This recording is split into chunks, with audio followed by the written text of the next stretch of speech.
Hello, everybody. I'm Aaron Brody, and welcome back, like really right back, to Turnabout Storm, not Turnabout Storm, Elements of Justice, Crusading for a Turnabout, Case 2, Episode 3.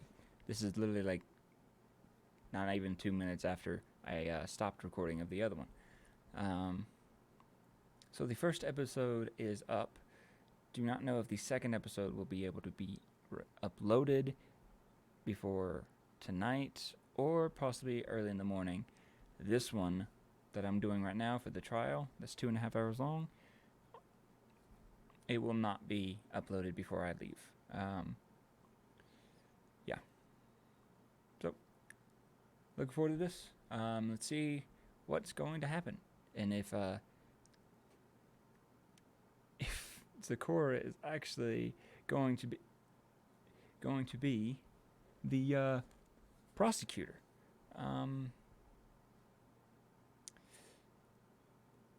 If this turns political, like, man, I don't know what's gonna happen. All right, let us go. And 3, 2, 1, go.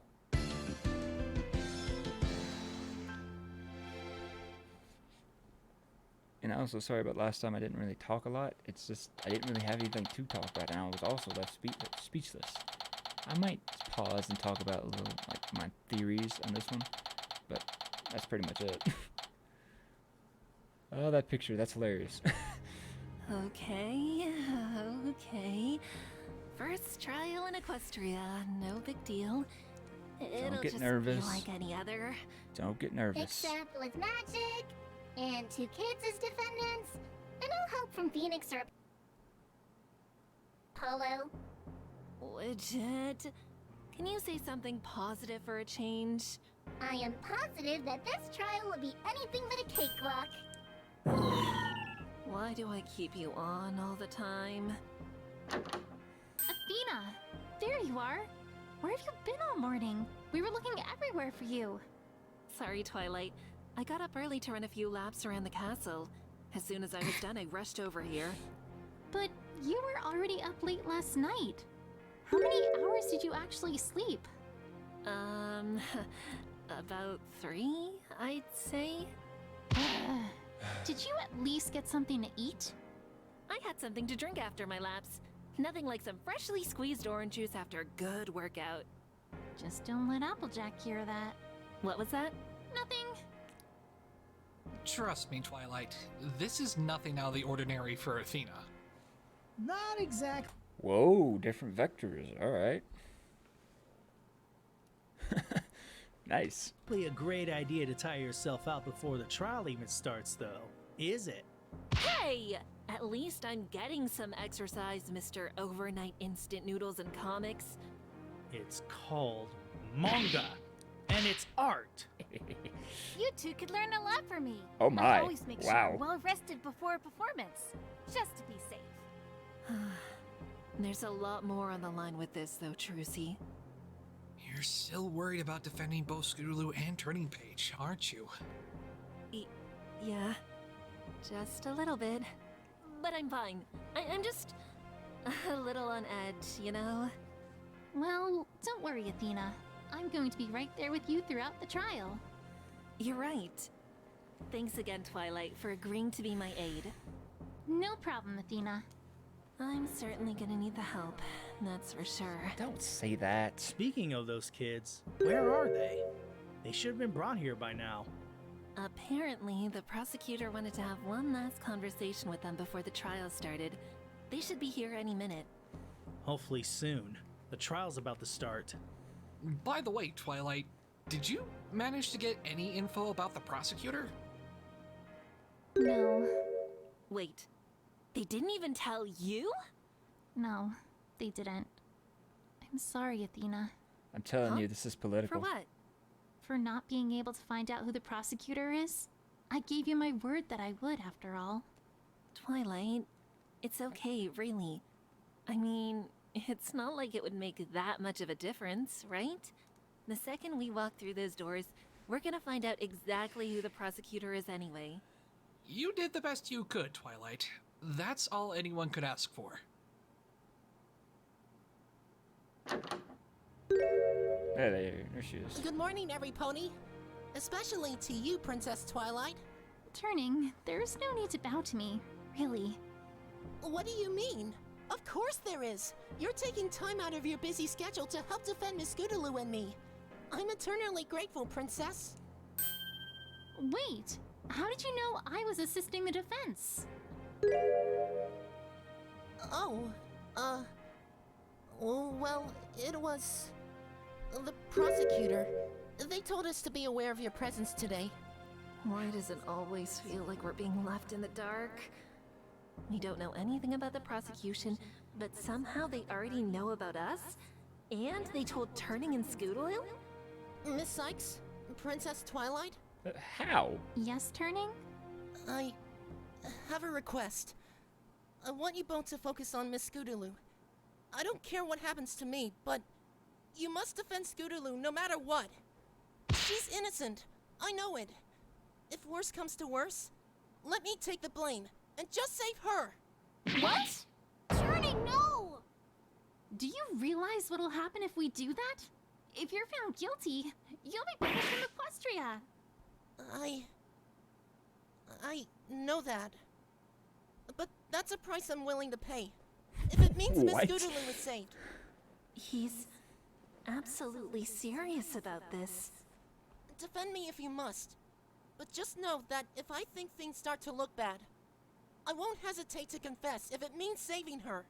No! You're innocent too! You can't throw your life away just for me, Turning! I won't let you! Besides, think of your mom. She just lost your dad after all.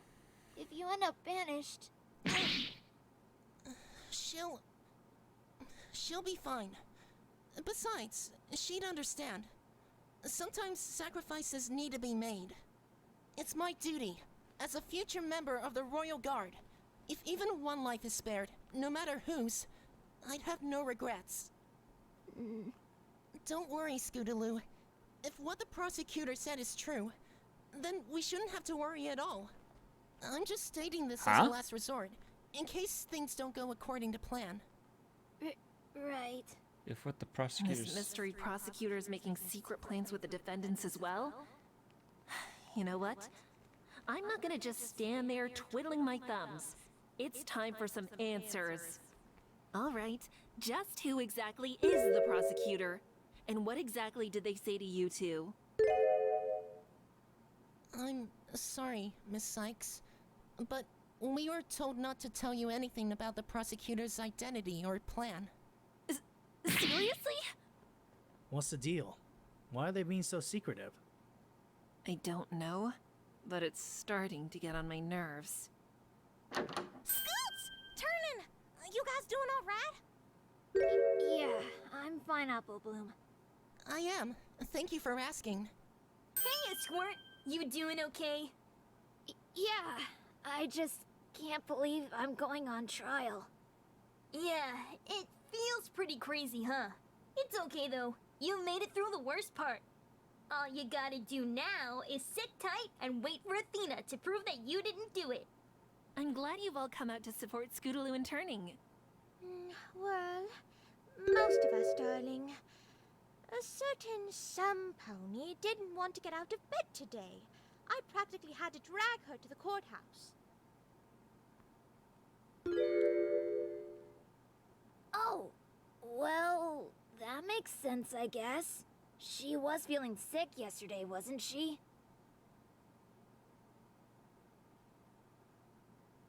Something is wrong. She doesn't seem like she's ill at all. Hello? Be quiet. Miss Sykes, what's going on? You see...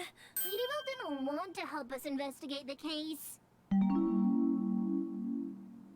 What? No, that's... Oh, legit. Sweetie Belle? What's this about? Oh, no! It's not like that at all! It's not like I don't want to help. I'm just so sure that Scootaloo is innocent, and I know that Princess Twilight and Miss Sykes will be able to prove it without my help. Sweetie. That's how it works, right? in court, the truth will come out no matter what? You didn't even want to try and help, though? Sweetyville! What are you talking about? We're the Cutie Mark Crusaders. We do everything together. And that includes helping each other out no matter what. What is going on We've with had each other's Sweetie Belle? backs ever since we started looking for our cutie marks. That's the whole reason why we're friends in the first place. So why aren't you helping now? Apple Bloom? Sweetie Belle? I know this is a rough time for y'all, but this ain't the time or place to be having this discussion.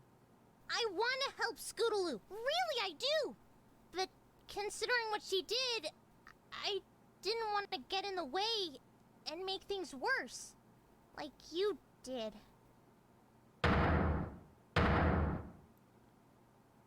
What's that supposed to mean? Sweetie Belle, apologize to Apple Bloom. What are you talking about, Sweetie Belle? What did I do? You know what you did! You stole some fabric from Carousel Boutique the other night! You went into the forest and gave it to Diamond's Yard Silver Spoon, didn't you? In exchange for your scooter? Girls, that's enough. This ain't. Wait a minute.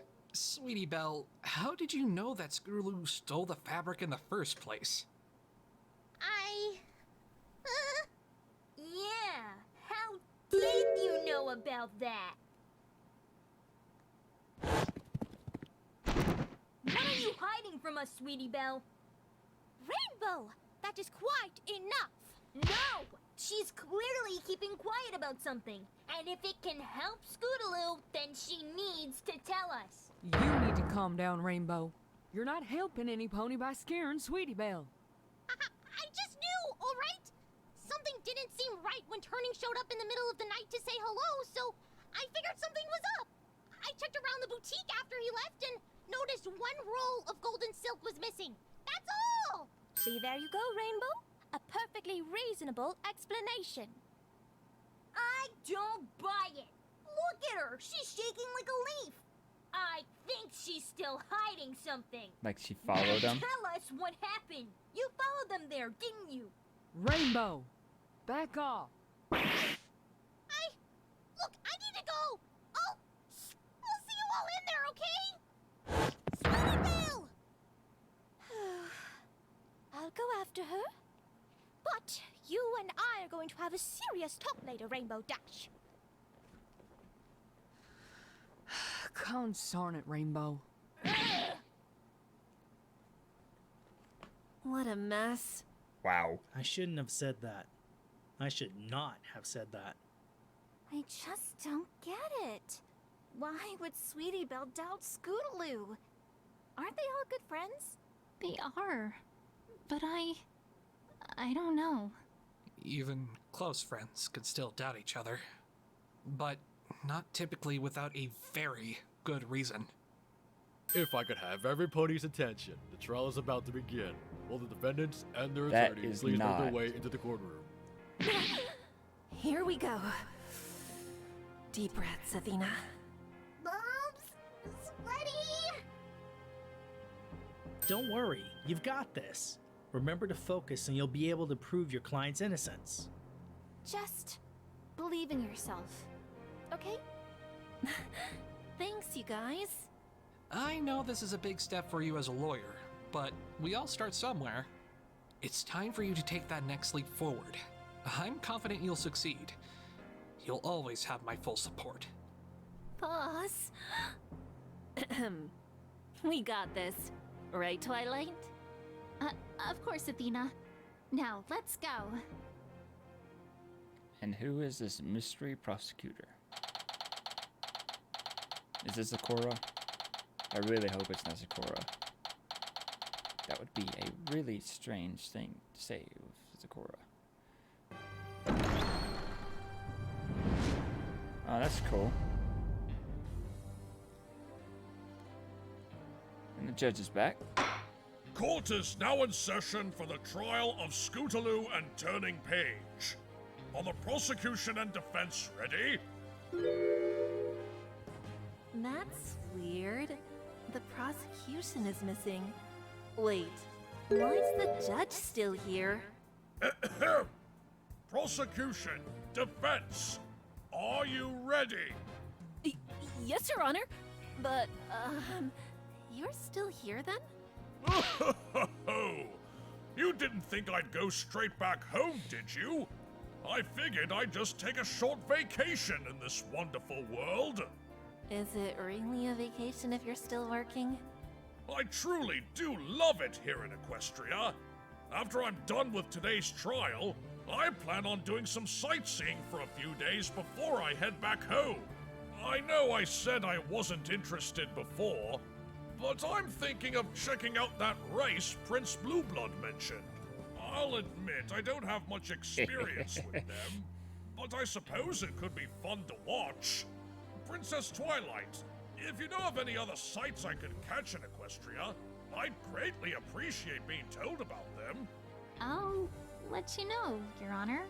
So, why are you here exactly, Your Honor? In court, I mean. Well, actually, it was Princess Celestia who asked me to preside over this trial. Wait, Princess Celestia asked you? Why? I'm getting this feeling that it's more political and more. Princess Celestia has asked the guards to arrest specific Scootaloo. Actually, I don't know if that's actually Princess Celestia. Private Eye was told by Princess Celestia and told by Princess Celestia not to say something. Now we got a prosecution who's secretive. Wait, it ain't gonna be Princess Celestia herself, is it? Now that would be the High Council wouldn't agree to that. But this is becoming more and more political. Let's just see where this goes. I'm sorry, Miss Sparkle, but I'm afraid I don't have that answer. The letter I received simply asked if I would be willing to preside over the trial, and I agreed. That's odd. Wasn't that supposed to be one of Princess Celestia's responsibilities? The only reason she wasn't the judge for the previous trial was because Twilight specifically requested it. But that doesn't seem to be the case this time. Just what is going on here? In any case, we should get started with the trial. Prosecution, I have still yet to hear your answer. Are you ready? Forget hearing their answer. I'd settle for just seeing them. If the prosecution is not prepared, then it would appear that I will have to postpone the trial until they arrive. Very well. Court is... Hold it! Who is it? My apologies, Your Honor. The prosecution is ready. About time. Luna?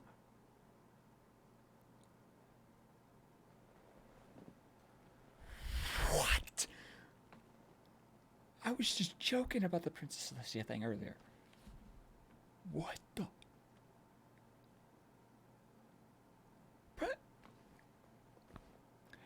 How is this not bias? She's met Scootaloo. She's been in their dreams specifically. Actually, hold up. That's canon. Meant to assume that this isn't canon, but they kind of go back with canon. That's a really difficult thing to process. Princess Luna. What the heck? Alright, well. And Sakura, so I don't know why. So this still goes with my theory that this is political. For one thing, a princess is presiding as a prosecutor. Huh? Wait. She has wings? And a horn? Does that mean... Oh? And who might you be? I am Princess Luna. A pleasure to meet you, Your Honor. A princess? Ah, yes. I do recall receiving a message that the original prosecutor for this case chose to allocate their duties to another. Regardless, that is no excuse to be late to court, Princess? Just prosecutor will do, Your Honor. And I understand. My sincerest apologies. A colleague of mine had something they wished to discuss with me, and so it delayed my arrival. Nevertheless, the prosecution is now prepared. Very well. Twilight, you gonna say something? Princess Luna, huh? So she is an alicorn, just like Twilight. I suppose that makes sense, given that she's a princess and all. That name, though, it sounds familiar. Wait! It was where Equestria's current rulers, Princess Celestia and Luna, used to live. Oh, that's right! She's one of Equestria's leaders.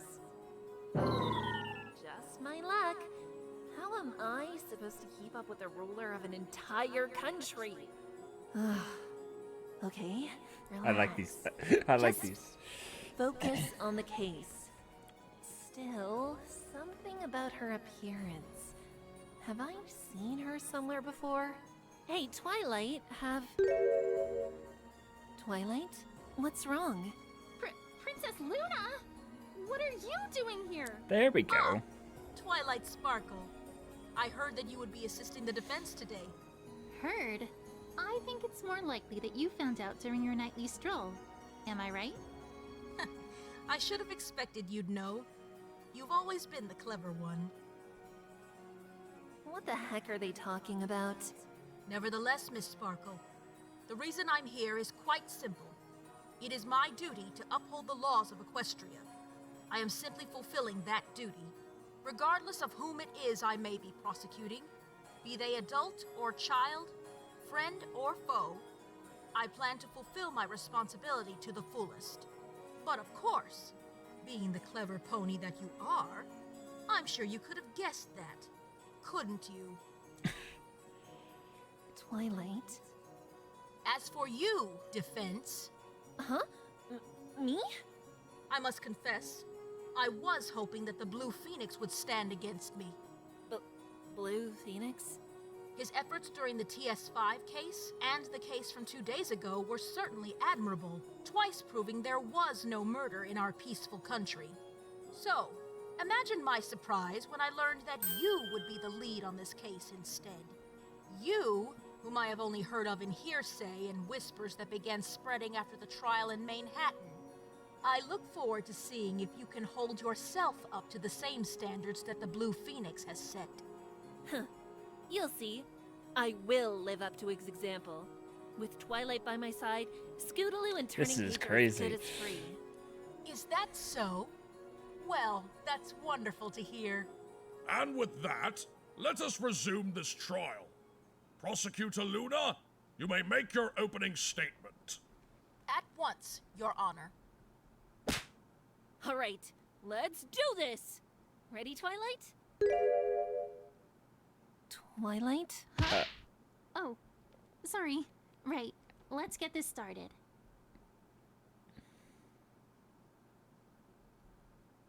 Today's proceedings shall center around the murder of Royal Order, who had just returned home from Canterlot the night he was killed. He was a member of the Royal Guard.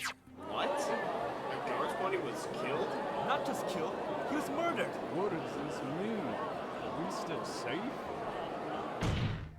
Rest assured, my little ponies, that there is no cause for alarm. We anticipated this would be the public's reaction to Ooh, this I like news. this. I like this That is background why noise. we withheld this information until we had all the facts. That's right. Private Eye mentioned something about keeping the victim's identity a secret from the public. Looks like that was the right call. Now that we have investigated this matter in full, we are ready to present the truth behind this stallion's death to the court and the public. I will begin by submitting the victim's autopsy report. The court accepts the report as evidence.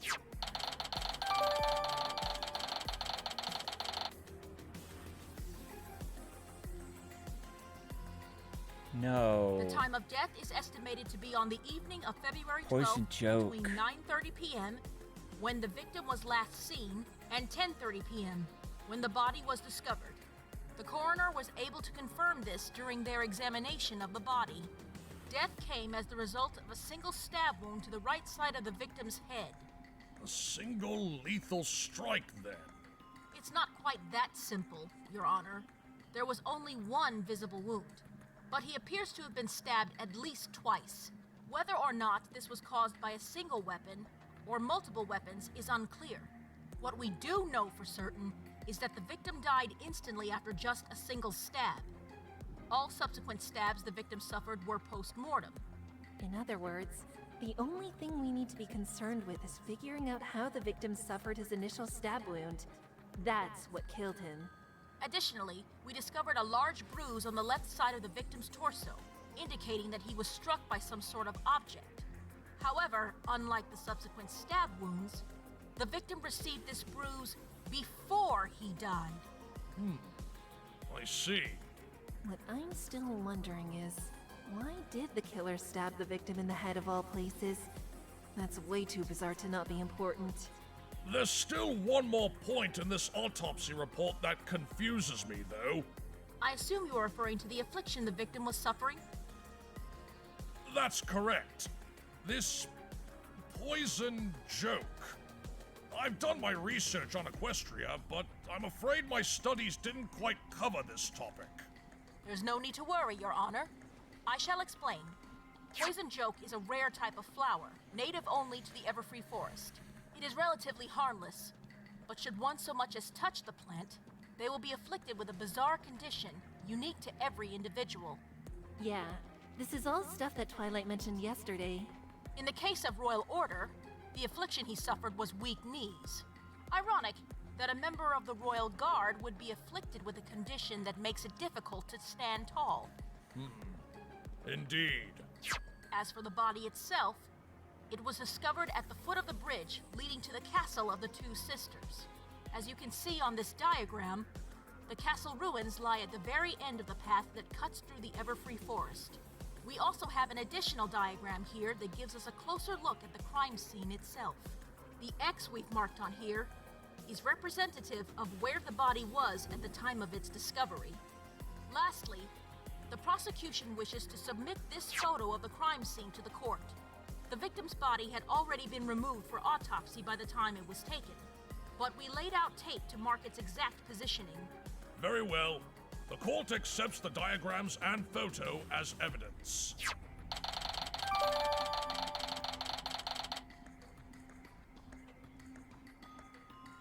The ponies accused of committing this wretched crime are Turning Page, the son of the victim, and Scootaloo, a friend of Turning's.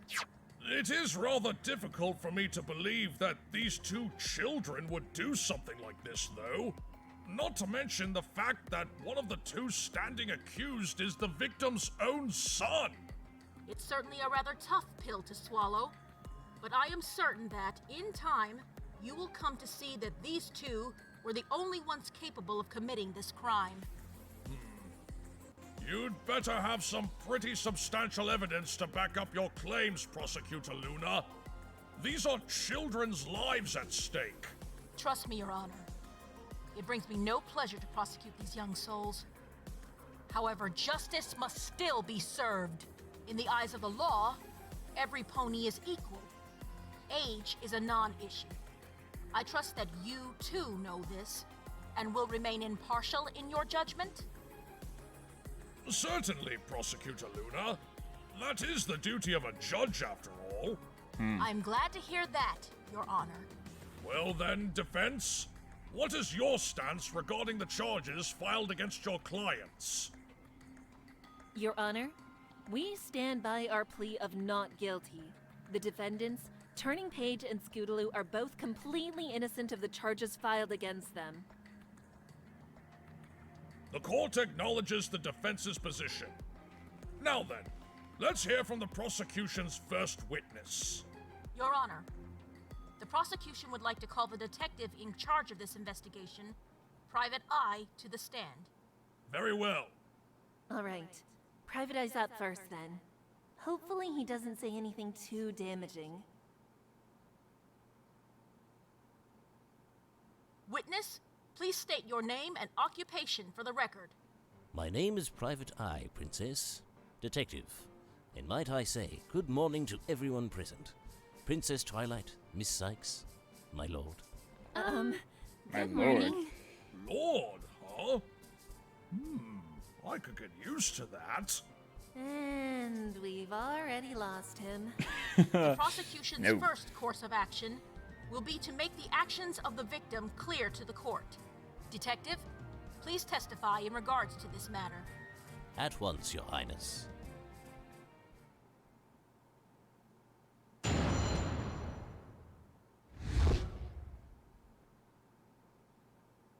The victim, Royal Order, was stationed in Canterlot until late afternoon on the day of his murder.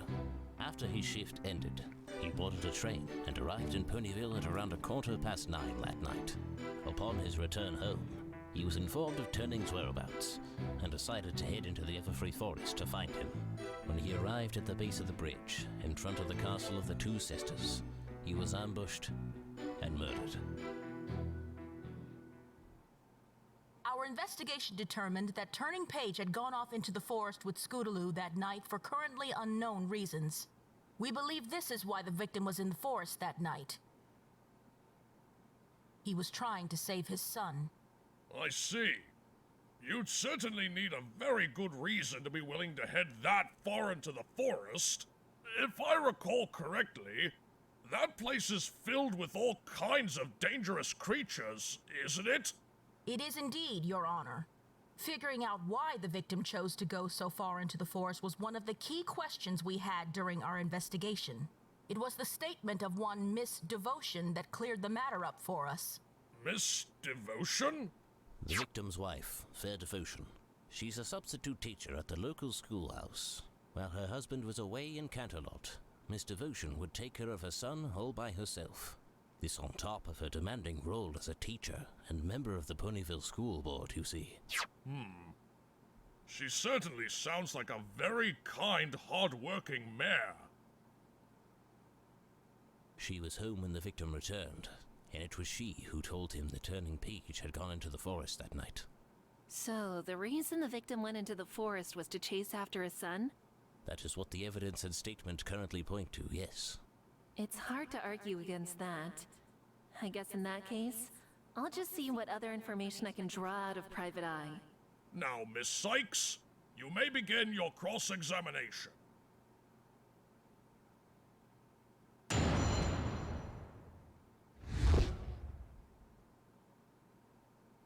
The victim, Royal Order, was stationed in Canterlot until late afternoon on the day of his murder.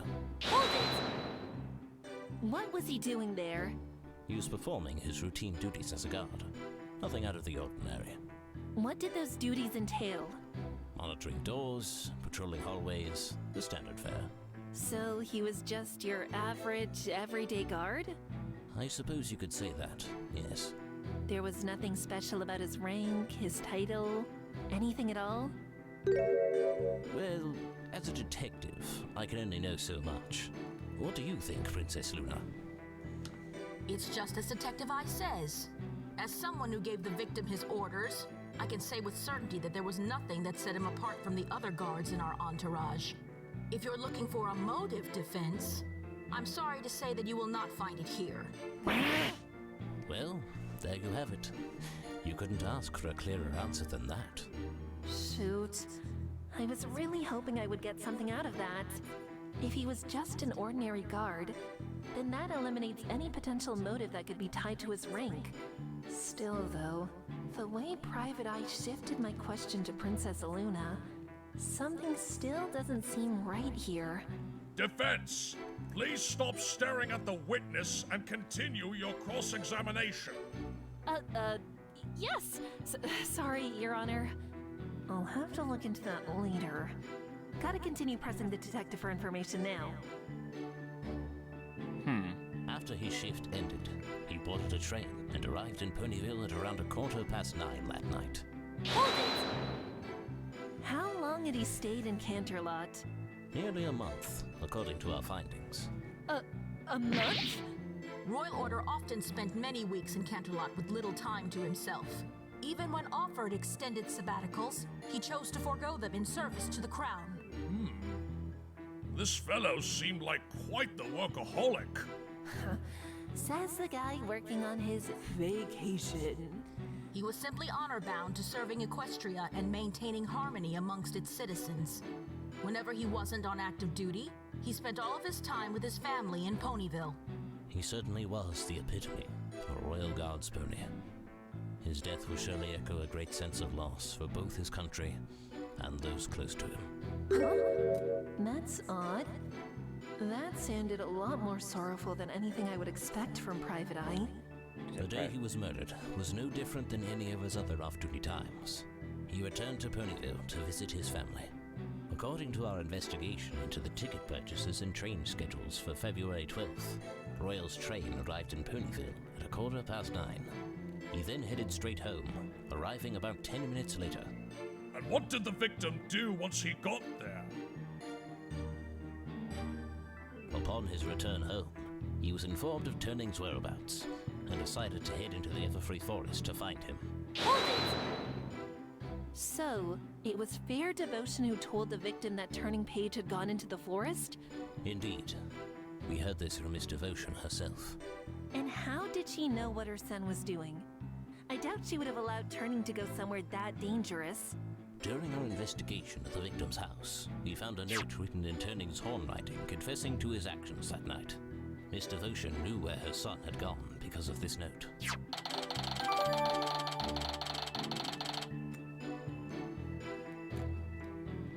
Went to the Everfree Forest. Be back soon. Succinct and straight to the point. Just what I would expect from Turning. If Miss Devotion was the one who discovered this note, why didn't she go after him as soon as she found it?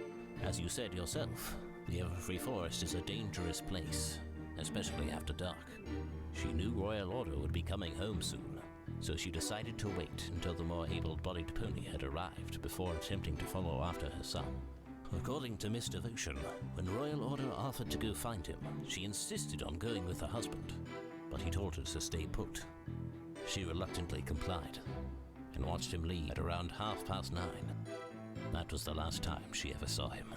Ooh, that sounds rather ominous. Like something right out of a horror movie. Did the victim make any stops on his way to the forest? I beg your pardon? I'm just wondering if it's possible that the victim went somewhere else before entering the Everfree Forest. I'm afraid we neglected to look into this matter, so I cannot say anything for certain. The forest entrance is roughly 20 minutes away from the victim's house. The crime scene is about 35 minutes away from the entrance. The body was discovered at 10:30 p.m. Do the math, attorney. Do you really think the victim could have dawdled before entering the forest? Considering there was only 5 extra minutes to do something else, I highly doubt it. Well, not so fast, Prosecutor Luna. Twilight? What is it, Miss Sparkle? The victim was a unicorn, wasn't he? Did he, by any chance, know how to teleport? That's right. I have to keep in mind that this is a world of magic. Not everything here follows the rules of my own world. Detective, do you have the answer to Princess Twilight's question? I do indeed, Your Highness. Royal Order was an incredibly gifted unicorn. Teleportation was just one of many spells he had long since mastered. So, if he could teleport, then the time it would have taken the victim to travel between locations is irrelevant. Wouldn't you say? You have a point, but as I'm sure one as proficient in magic as yourself is aware, one cannot teleport to locations that they've never been. You mean? We could not find any indication that the victim had ever been to the castle of the Two Sisters before this incident. The best we could uncover were multiple instances of him and his son going to Froggy Bottom Bog to spar with the monsters that inhabit the area. Froggy Bottom Bog, huh? I think I heard about that place yesterday. It's down the path that leads to the right from the crossroads, isn't it? Quite so. You can see it here on the map we drew of the forest. If one were to walk to Froggy Bottom Bog, they would first have to travel to the crossroads to get there. So that means he could at least teleport as far as the crossroads, right? He must have been there before when traveling to his sparring sessions. If so, then he may have teleported to the crossroads first and walked the rest of the way to the castle. This could make his travel time 30 minutes at most. I suppose that's a reasonable assumption to make. Then, are you saying that between 9:30 and 10, the victim was off doing something else? Why? His son had gone off into the Everfree Forest alone at night. Do you really think he'd waste time delaying his entrance into the forest? If anything, he would have used the extra half hour he had to search elsewhere in the woods. After all, it's not like he could have known exactly where his son was. Yeah, that's true. It's kind of hard to believe that Royal Order would have risked his son's safety by taking a detour, given what we've heard about him so far. Twilight, any ideas? Unfortunately, none. I didn't think this line of questioning was necessarily going to reveal anything case-breaking, but still, knowing that the victim had a half-hour period where he could act freely without heading to the crime scene, I think that might be something we'll want to keep in mind. I agree. It might not be relevant, but you never know. Miss Sykes, Miss Sparkle, if you aren't done whispering over there, then let's continue with the testimony. Sorry, Your Honor. Private, please continue. When he arrived at the base of the bridge, in front of the castle of the Two Sisters, he was ambushed and murdered. Hold it! He was ambushed? We believe so, yes. What led you to that conclusion? It was the bruise on the left side of his body. We believe that the assailant first delivered the blow to his torso in order to knock the victim to the ground. This was then followed up by at least 2 stabs to the head, the first of which must have killed the victim. If the victim had been on guard at the time, there isn't a chance some pony of his caliber would have been knocked down so easily. That is why we believe he was taken by surprise. But walking through that dark, dangerous forest in the middle of the night, wouldn't the victim have been on guard regardless? Perhaps. But you are forgetting something else, Miss Sykes. The victim was suffering from the effects of Poison Joke. Weak knees! Exactly. The Poison Joke caused the victim's legs to be weaker than normal. So, when his assailant struck him, even if he was completely on guard, it's hard to believe he wouldn't have been knocked to the ground. I guess that's true. That certainly seems to make sense. And what weapon are you proposing was used to knock the victim down? We believe it was the sword of the defendant, Turning Page, my lord. One of the defendants has a sword? A wooden one, Your Honor. No need to worry. I have it right here. The defendant has been known to carry this sword everywhere he goes. That night was no different. According to our witness, when she last saw the defendant, his sword was still in one piece. Yet the sword you see now is broken. Turning Page's mother has also confirmed that his sword was undamaged earlier that day. The prosecution contends that the sword broke when it was used to attack the victim. I see. That's definitely a strong possibility. Objection! Wait, hold on. That's not how the sword broke. Oh? Yes, it's true that the sword is broken right now, but that's because— Objection! Before you explain it to us, defense, I would like you to tell us from where you learned this alternate interpretation. From where? Well, I guess it was from Turning Page. From the defendant himself, in other words? Do you truly believe that story to be reliable in that case? Unless you have some proof to back up his story, I think you do well to keep it to yourself for now. Huh? For now? In any case, the prosecution recognizes that our own evidence on the matter is circumstantial. More definitive evidence may yet prove our claim to be false. At the moment, however, this interpretation of the facts surrounding the sword is the most likely scenario. The court agrees with the prosecution. No! I know that's not how it happened. That sword broke when Turning used it to attack those blackmailing bullies. But unless I can find some proof of that, I'm not going to be able to convince anyone. Ugh, this sucks. If only I could get those two on the stand. One of them might have a bruise somewhere that I could point out. That'll have to wait until later, though. I have to finish this testimony first. So I assume that this sword of the defendant's was also used to stab the victim? It was not, Your Honor. There wasn't a single trace of blood on the sword. No forensic spell or potion could reveal even a single drop. But then, what was used to stab the victim? Oh boy, here it comes. It was a possession belonging to the other defendant, Miss Scootaloo. She stabbed him using her scooter. A scooter? How is that even possible? Scooters aren't sharp. Are they? Not normally, my lord. But in this case, the scooter in question was broken. Broken? How?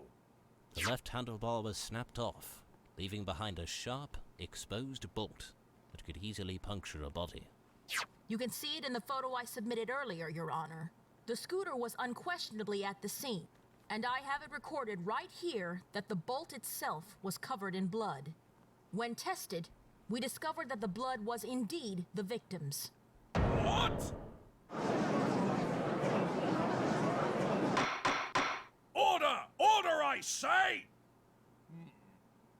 I must admit, as unbelievable as it appeared to be at first, the more I listen, the more it seems like these two kids really did commit this crime.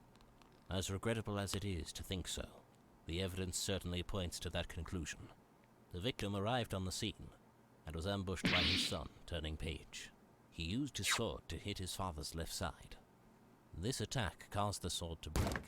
Thanks to the poison joke affliction that the victim was suffering at the time, he couldn't resist the impact and was knocked to the ground. At that point, the other assailant, Scootaloo, rushed to the victim's side. She stabbed him in the head multiple times with the scooter before he could even react to what was happening. Yes, that does seem to be what happened, given the evidence What so did far. happen? My gosh, yes, it Wait a does. second. I think there might be a contradiction in the sequence of events. Although, I might be overthinking this. No. I have to be onto something here. Right? Don't doubt yourself, Athena. Twilight? If you think there's a contradiction, then go for it. I'll be right here with you. Right. Yep. Thanks, Twilight. Your Honor, I would like what Private Eye just said to be added to his testimony. Very well. Detective, if you please. Certainly, my lord. I don't like that. The victim was knocked to the ground and then stabbed before he could even react. Objection! Private Eye, there's a contradiction in your testimony. Oh? Please, do tell. Yes, enlighten us, defense. What is this supposed contradiction? Right. It's written here in the autopsy report. Cause of death was a single stab wound to the right temple that caused immediate death, followed by at least one more post-mortem. It does say that, yes, but I failed to see how this contradicts the witness's testimony. Well, Your Honor, it's simple. If the victim was first knocked to the ground by a blow to his left side, as Private Eye claims, then tell me this. Which side of the victim's head would be facing up? Well, that would be the left side, wouldn't it? Oh! Exactly, Your Honor. The victim would land with the left side of his head facing up, meaning it would be impossible to stab him in the right temple. Ah.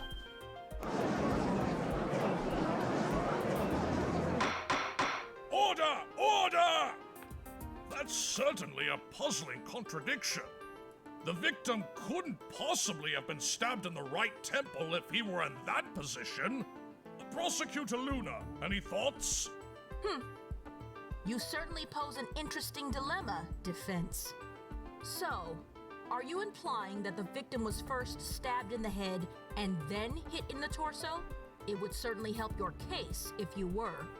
After all, a child would have a much more difficult time trying to stab a fully grown stallion in the head if he were standing up straight, even if one of them was a unicorn.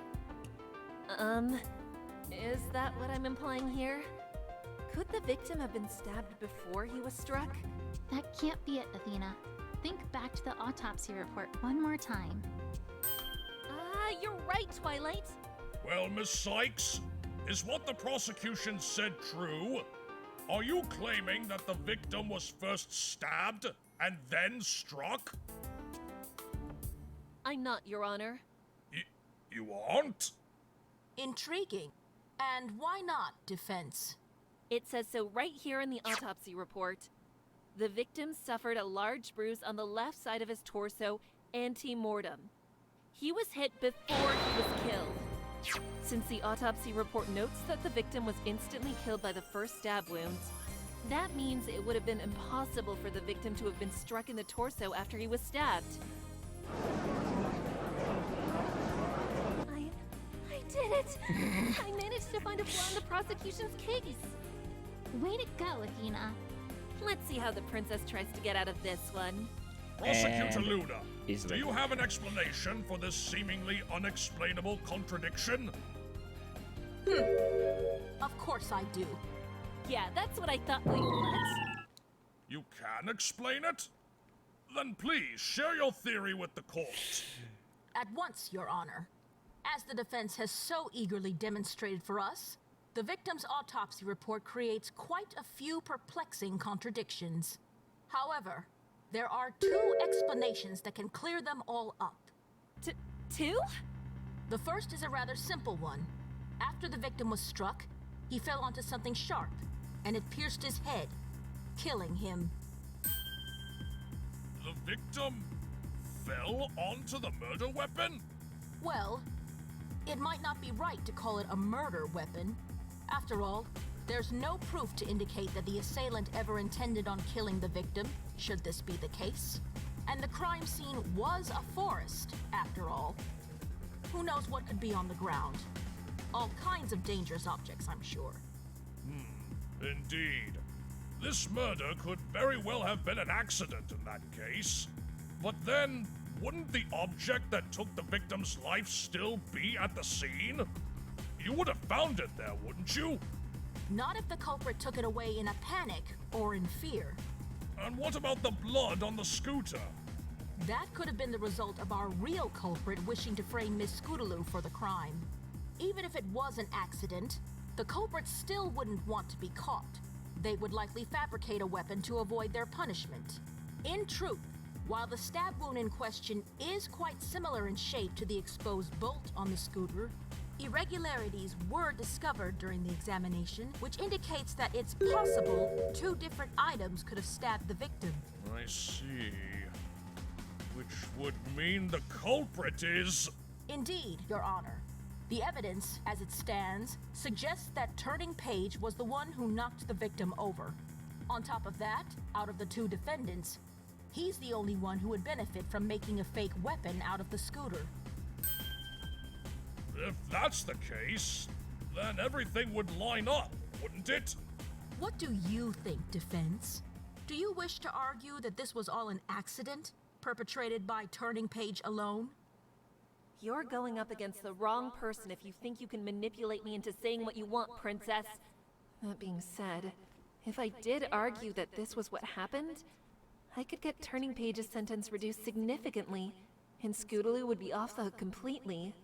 Is that what I should do? Turning did say he'd be willing to take the blame for this, but... Is Princess Luna playing a game?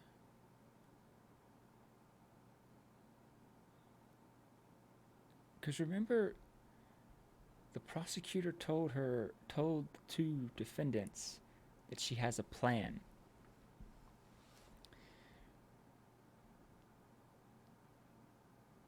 Turning Page did say that he would take the blame. What if this is Luna's test to see if that would really be the case, and if Athena's really going to try to defend them both, and not just one? That'd be really interesting.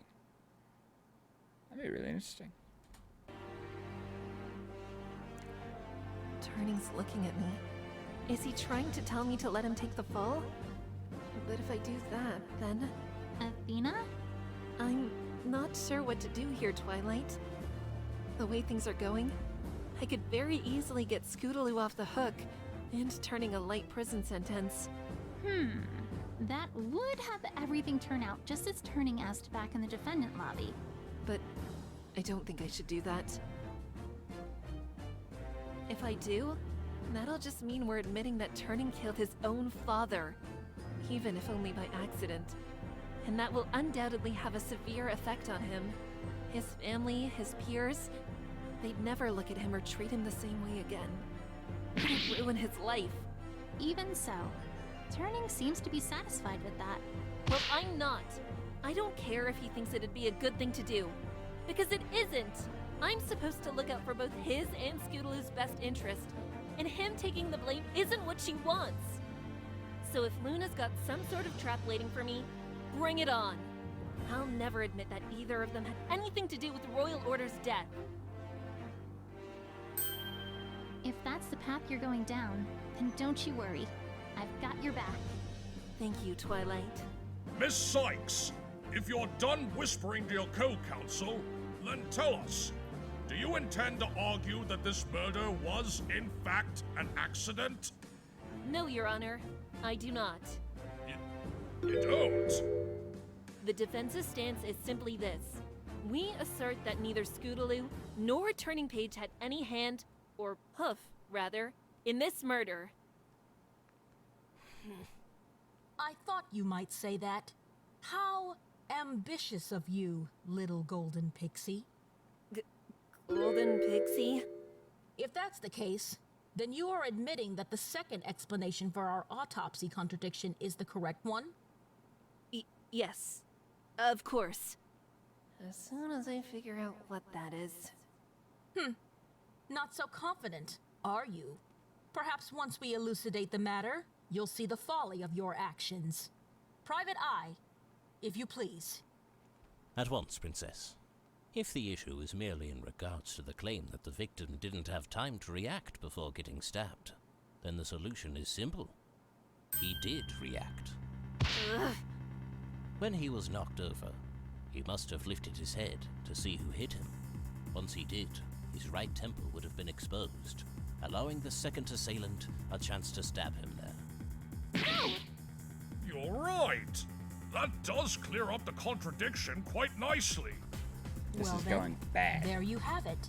If the defense refuses to argue that this was an accident, then this is the only other possibility that fits the evidence. This isn't good.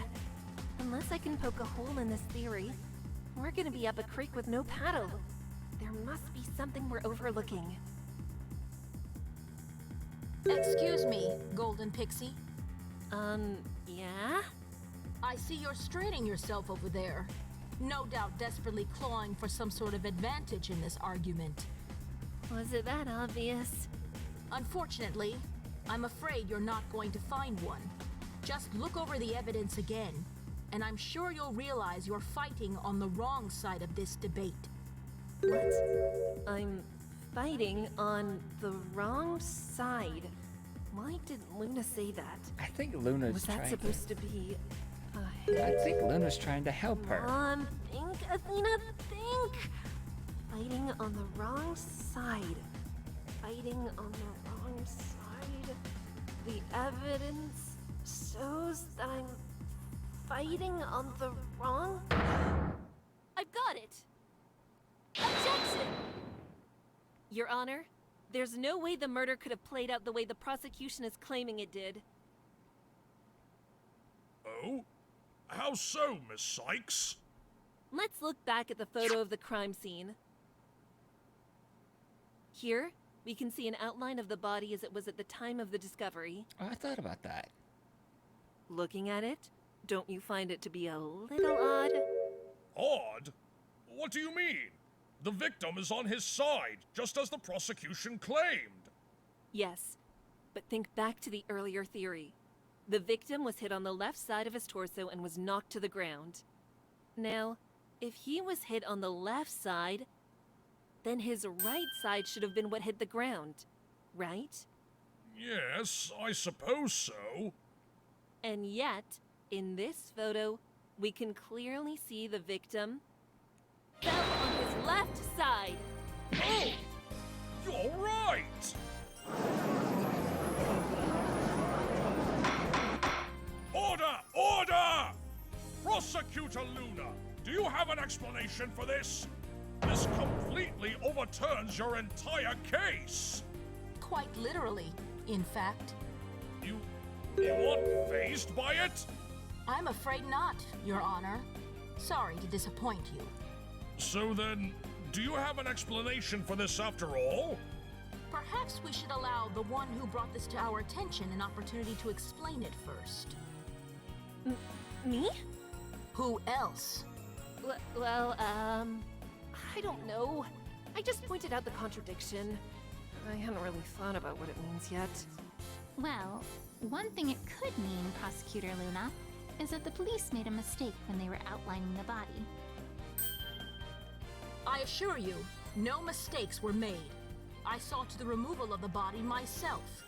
The tape outline was made around the body just before it was removed. Private Eye can confirm this, as he was also there at the time. Yes, the tape was laid down before the body was moved. There's no chance it was a mistake on our part. If that's the case, then this contradiction eliminates the possibility of this being an accidental killing. The victim couldn't have fallen on something if he ended up with his stabbed side facing towards the sky. Indeed. And what else? Well... Oh, I think I've got it. It would also mean that the body itself had to have been moved, right? How so?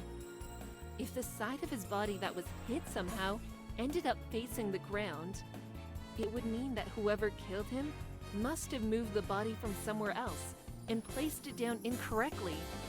I don't know if that was by accident or on purpose, but the body had to have been moved. And why couldn't the explanation be as simple as the victim himself having rolled over after being hit? Or having his feet swept out from under him, causing him to fall on his left side? Because if he really did land on his right side after being hit, and then rolled over, he would have ended up facing away from his attacker, regardless of which direction he rolled. I doubt he would have wanted to let them out of his sight. As for why the assailant couldn't have swept out his knees, the autopsy report doesn't mention anything about the victim's knees being injured. Even if they were weak at the time, some bruise or mark would have been left behind if they were hit with enough force to topple him over. There's no doubt that the victim must have fallen over when he was hit. His legs were far too weak to support him after suffering the blow to his side. So, how's that for an answer, Prosecutor Luna? The victim's body was moved after he was killed. That's the only way he could have ended up being found with the left side of his body facing the ground. The only way? Are you sure about that? Ay caramba. What now? I think you are forgetting one last possibility. And what would that be, Prosecutor Luna? First, let's review what we've uncovered so far. We know that the victim was struck on his left side, which undoubtedly caused him to fall on his right side. However, when the body was discovered, the victim was found to have fallen on his left side. Between the time the victim fell over and the time the body was discovered, the victim must have moved to account for this change in positioning. Exactly. The culprit, after killing the victim, moved the body. That's not necessarily the case, Golden Pixie. What do you mean? Undoubtedly, the victim was knocked over after he was hit. But who's to say that's also when he died? You mean? Yes, I do. The victim was not stabbed when he was knocked to the ground. Instead, after he was knocked over, he managed to stand himself back up.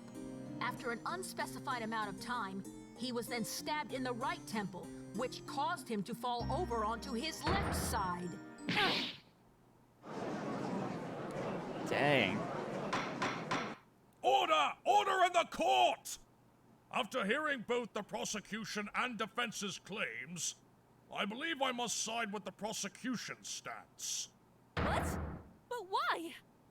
Your theory of the body being moved, while plausible, simply lacks enough evidence to back it up, and leaves too many questions unanswered. If the body was moved, who moved it, Why? And from where? Those are all, really good questions, Your Honor. Oh, why thank you, Miss Sykes. I have been doing this for quite some time, you know. If you wish to pursue the theory of the body having been moved, you'll need to first disprove that he was killed at the castle ruins. All of the evidence presented in the trial so far Wait. points towards the likelihood of the murder occurring there. Furthermore, nothing was missing from the crime scene to suggest that the murder may have occurred elsewhere. Right, defense? She's actually helping. There it is again. She's hinting at something. She's helping. What does she want me to see? Something missing from the crime scene? Everything's here, isn't it? The scooter that stabbed the victim, the body itself, the... Wait a second. The body that was stabbed is there. But there's something else that should be there but isn't. This is it! Your Honor, the defense has evidence to counter the prosecution's claims. Then please show it to us, Miss Sykes. Look at this photo one more time. There's a grave contradiction contained within it. A contradiction? Where? Right here, Your Honor. Take that! Look at the area near the head of the victim. If we go by the prosecution's theory, then the victim would have fallen in the place he was stabbed. He wasn't killed However, there. if that was the case, then there should be a pool of blood around the victim's head.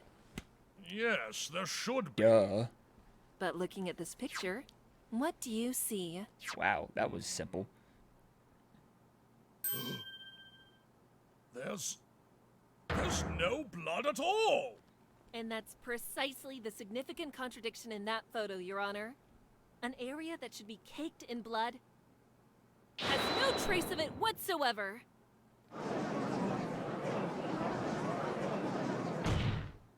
If the crime scene lacks even a drop of blood to speak of, that casts significant doubt over whether the victim was stabbed there at all. Indeed it does, Miss Sykes. So, how could this be the case, you might ask? The answer is obvious. The victim's body was moved from somewhere else to the castle ruins. That's the only possibility. Interesting claim, Golden Pixie.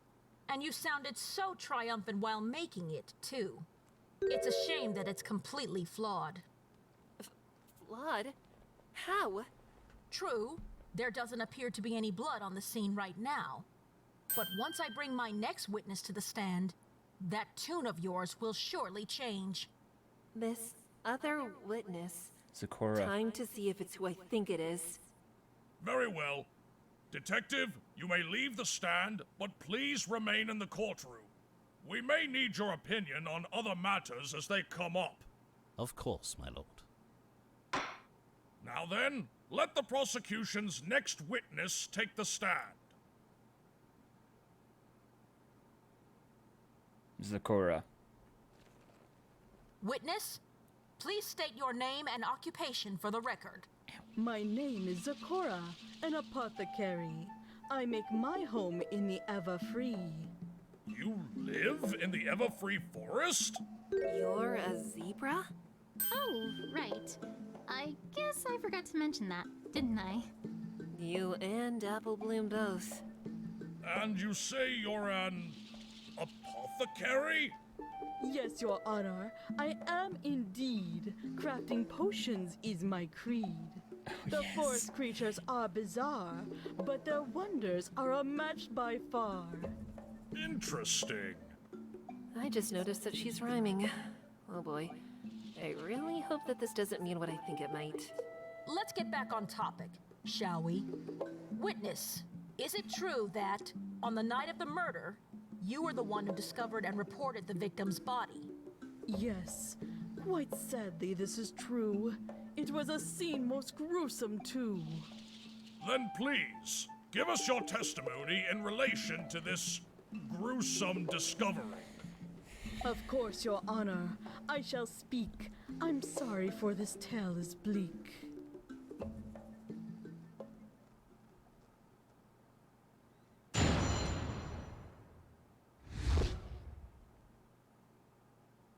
That evening, I was tending to the plants near my home. 2 little ponies passed, heading towards the castle dome. For a while I waited, but return they did not, so I chose to head home at an agile trot. But soon I heard a strange far-off sound. I ran to where those ponies were bound. On my way, a small shadow my eyes did track, but it jumped away before I could react. Upon arrival, what met my gaze I'll not forget for all my days. A pony's body, still with blood around his head, turning earth to mud. Once I was sure that he was dead, to the police I quickly fled.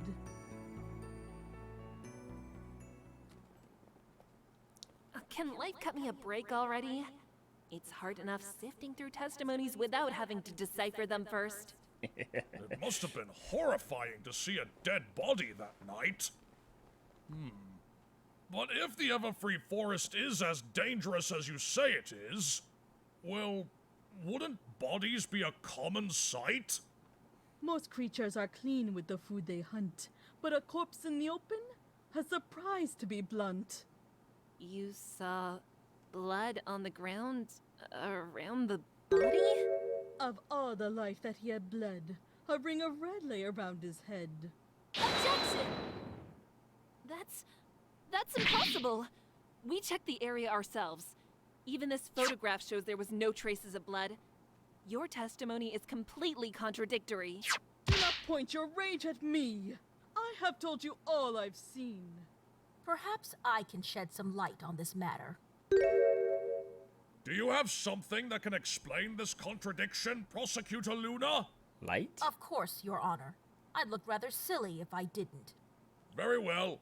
Please explain for us. As was just stated, this witness was the one who reported the body to the police. She accompanied them to the crime scene, and they found it in exactly the same state as she just described, the victim lying in a pool of his own blood. I have here a photograph of that very scene. You're right. The victim does appear to be lying in a pool of blood. Wow. But why was it gone the next day? That will become clear soon enough.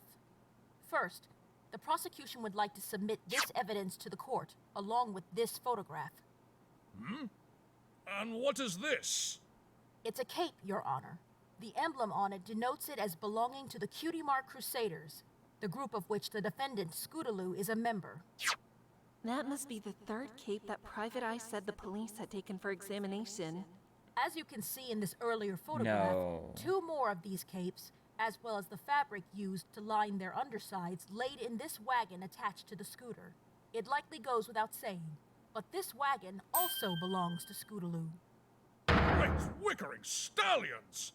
Just what were the defendants up to in that forest? We'll cover that in a moment.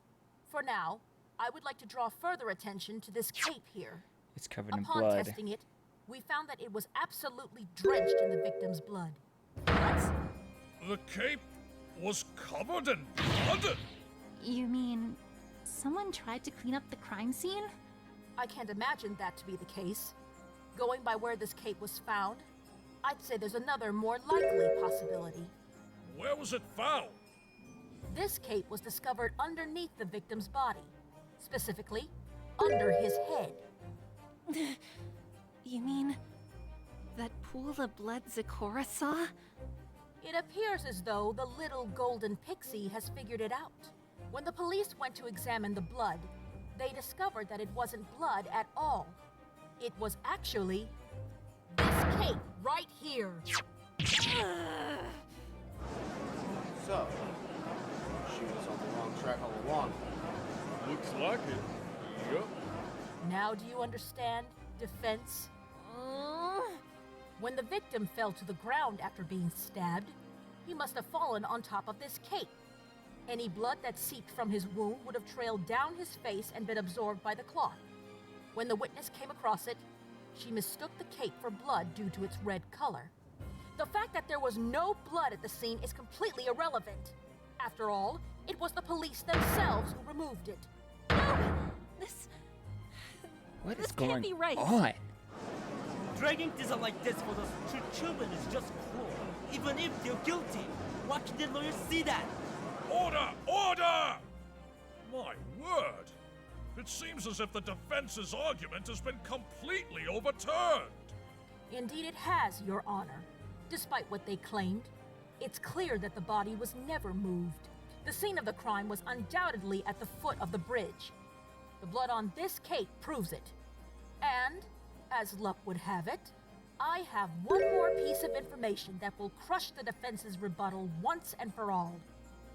No, please, no more. Upon examining the area where the cape lay, thanks to forensic spell testing, we discovered traces of blood underneath the area around the victim's head.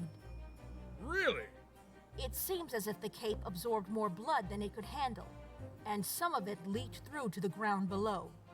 Further testing of this blood revealed that it belonged to the victim. Your Honor, I submit to you the photo of the victim's body, as well as the blood-stained cape as evidence. Very well. The court accepts them.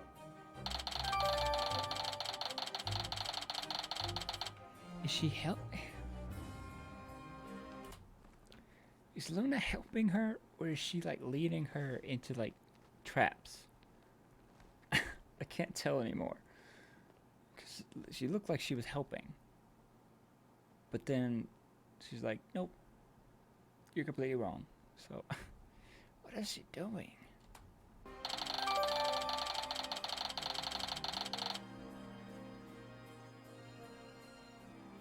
Defense, care to share your thoughts on the matter? Not if I don't want to get held in contempt of court. It seems the Golden Pixie has been rendered speechless in the face of such irrefutable evidence. Just ignore her.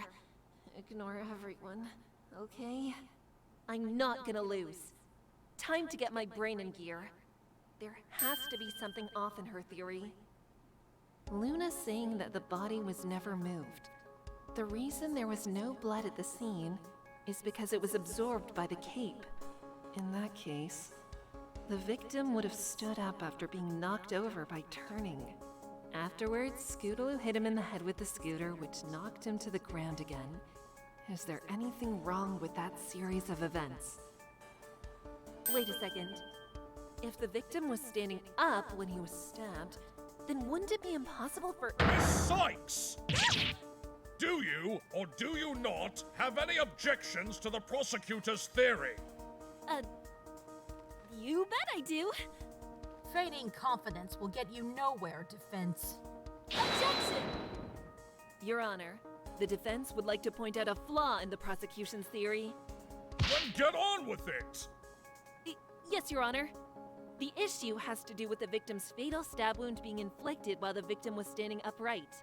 I would think stabbing an adult at such a height would be nearly impossible for a child. Correct? Objection! You forget that the owner of that scooter is a Pegasus. What's stopping them from simply flying up and stabbing him that way? Funny you should mention that. I heard something from the defendant in question yesterday that clears up this matter. Namely, the fact that Miss Scootaloo can't fly. What?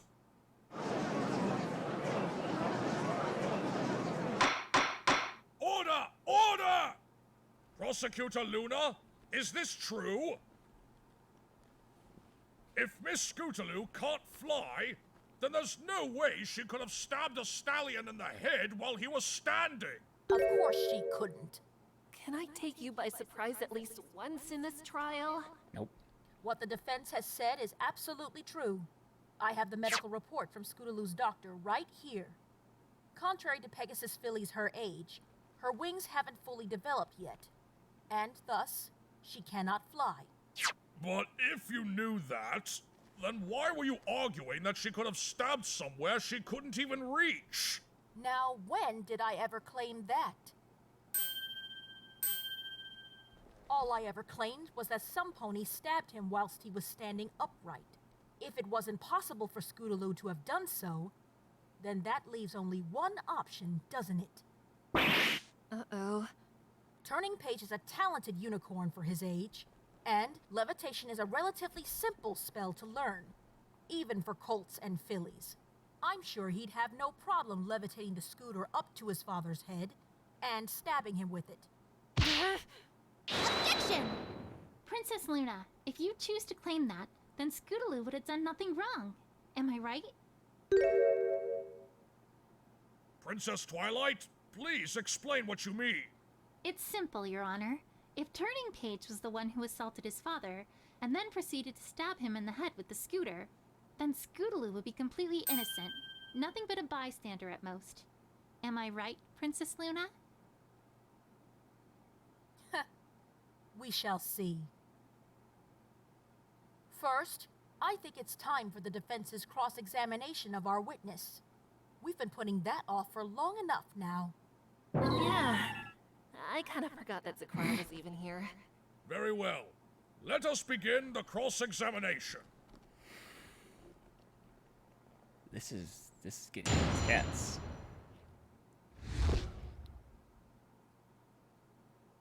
That evening, I was tending to the plants near my home. Hold it! You were tending to plants? Yes, my plants must grow up strong, lest the potion turn out wrong. Including that poison joke in front of your home? Yes, they're blooming but not quite grown, since only recently they were sown. Are these plants of yours hard to find? Many flowers around my home can't grow without the forest gnome. They're so rare that to meet my needs, I search the forest for their seeds. I tend to them both day and night, and harvest them when the time is right. But poison joke differs. It's often seen in a sproul, but at this time of year, it hardly grows at all. So you scour the forest for plants. Did you happen to do that on the day of the murder? I searched quite long that day. From dawn to dusk, I was away. When I got home with the seeds I sought, I tended to my garden plot. Did you happen to visit the castle of the two sisters that day? Yes, for along that castle's cliffside, sometimes rare flowers peek and hide. Sadly, when my search was done, I left without finding a single one. Just to confirm, the body didn't happen to be at the foot of the bridge at that time, did it? I understand what you mean to say, but no, the body wasn't there that day. We already know when the victim died. It was long after this witness was scouring the area for plants. How do you get the poison Stop joke? wasting our time with these pointless questions and move on. Well, at least I got some information. Not exactly sure how helpful it was, though.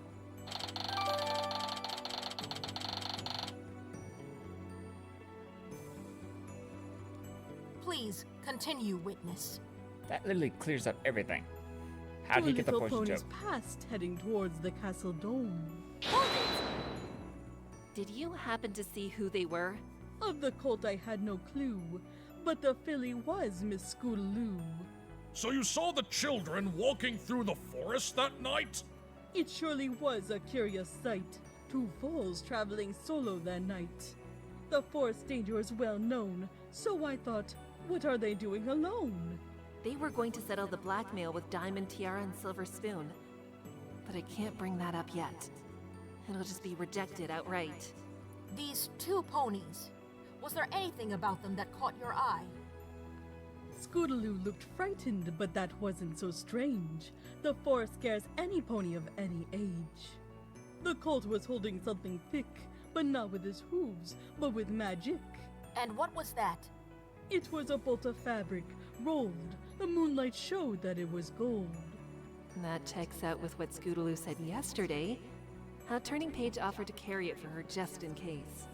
This matches what we found at the crime scene, as there was a roll of golden silk left behind in the wagon. It would seem that way.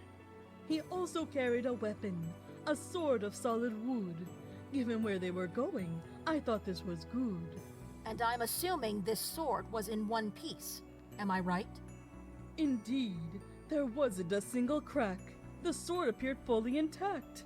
So the defendant's sword really was whole What? while heading to the sea. And it then broke when he used it to attack the victim. Indeed. That's seeming more and more likely.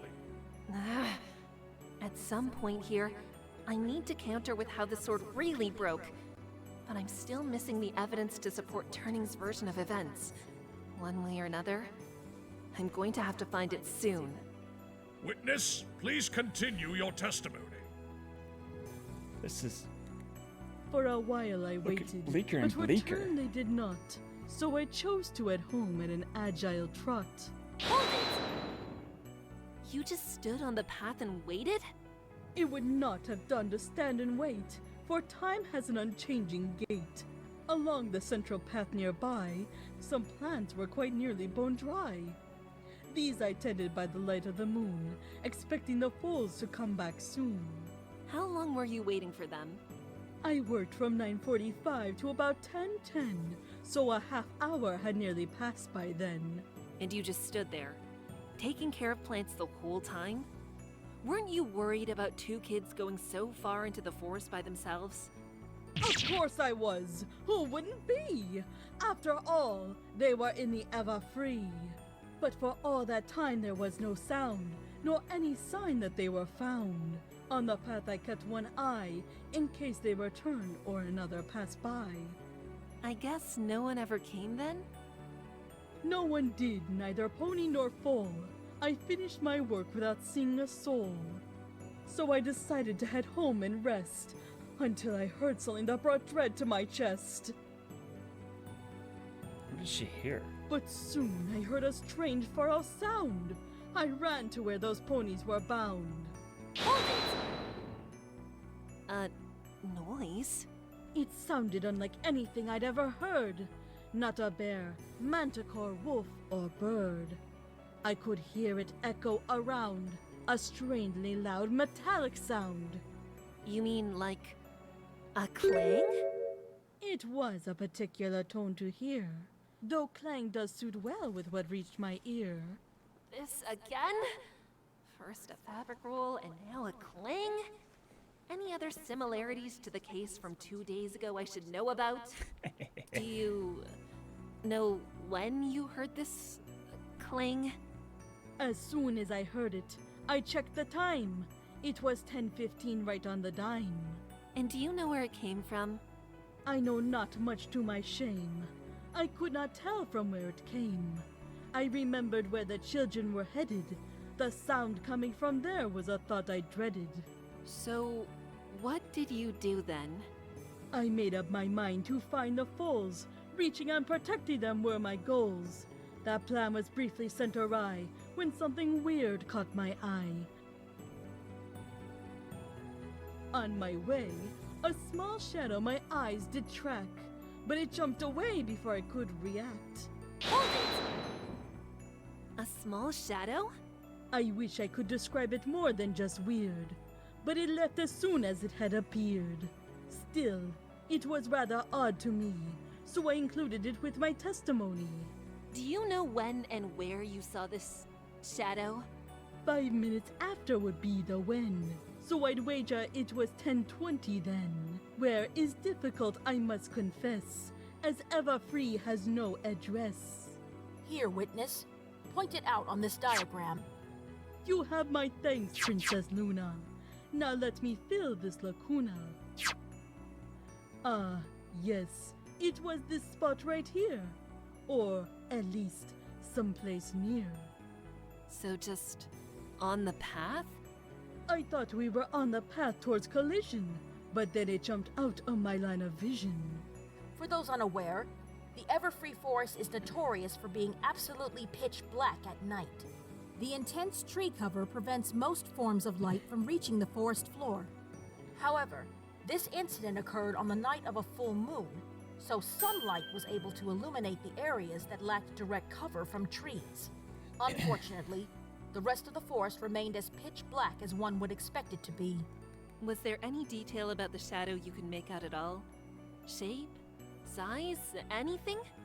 Even in darkness, there was one distinct feature. At the very least, it seemed like a small creature. Small? Like a child? That's what I thought after what I'd seen. I looked for them, seeing only the forest green. I tried calling out, hoping they would return, but if they had responded, I could not discern. Perhaps they cared not to heed me well, or perhaps my voice drowned under the howling swell. Howling? Yes, and quite loudly, for one main reason. 'Tis now the Timberwolves' hunting season. Whenever they are on the prowl, they raise their canine heads and howl. On that night they were easily heard, and they kept going undeterred. When they stopped, I do not know. By then I knew it was time to go. What do you think made them howl? Who is to say? Certainly not me. Into a Timberwolf's mind I cannot see. As I have told you, it's their hunting season, but truthfully, it could be for any reason. Let's focus on what we can answer then, shall we? Witness, what did you see once you arrived at the scene? We saw a Timberwolf Upon at the arrival, beginning. what met my gaze I'll not forget for all my days. A pony's body, still with blood around his head, turning earth to mud. Hold it! But it wasn't blood. It was a cape, right? I'll admit my interpretation was flawed, but if you don't have a problem, don't needlessly prod. You didn't check to make sure?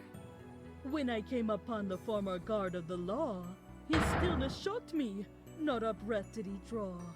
Creeping closer to his still build, I hoped my fears would be dashed by thrills, but my suspicions proved correct, as I realized when I checked his neck.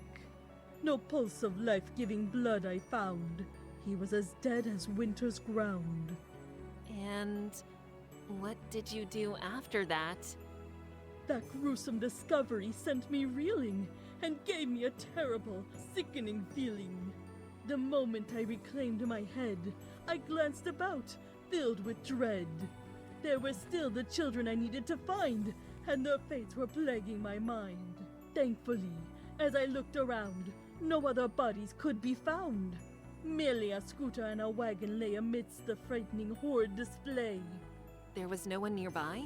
Perhaps that shadow, of which I caught sight, was one of the children in mid-flight. The other could have simply hid while farewell to that scene I bid. But that's just one thought in my mind, since no other figures I did find. You sure? There was nobody there at all? Maybe, hiding in the trees or something? Objection! Continuing to press the issue won't yield a different answer, defense. I suggest you move on before you waste all of our time. Well, excuse me, princess. Nothing wrong with double checking, now is there? Witness, what happened after you found the body? Once I was sure that he was dead, to the police I quickly fled. Hold it! Did you happen to run into anyone on your way there? While leaving the forest, I saw not a soul. It was, ironically, a more pleasant stroll. I see. And how long did it take you to get to the police station? I'm not sure. My sense of time dissolved amidst the thoughts of the crime. Let's puzzle it out then, shall we? Witness, you claim to have left your house at 10:15. Is that correct? Yes, it is exactly as you claim. I left right as the odd noise came. From there, you headed to the scene of the crime, which we have confirmed was a roughly 15-minute walk. This means you arrived around 10:30. Next, you examined the scene. How long would you say you stayed there? Well, it doesn't feel right to make a guess. I'd say 5 minutes, more or less. So you left at 10:35. The walk out of the ruins and then back through the forest is approximately 35 minutes. The police station itself is another 10 minutes away from the forest. This puts the witness arriving there around 11:20 that night. Those are some very nice calculations, Prosecutor Luna. Oh, come on. Don't be that impressed. The best is yet to come, Your Honor. I have here a report from that very station. It confirms that this witness notified the police of a body around that time.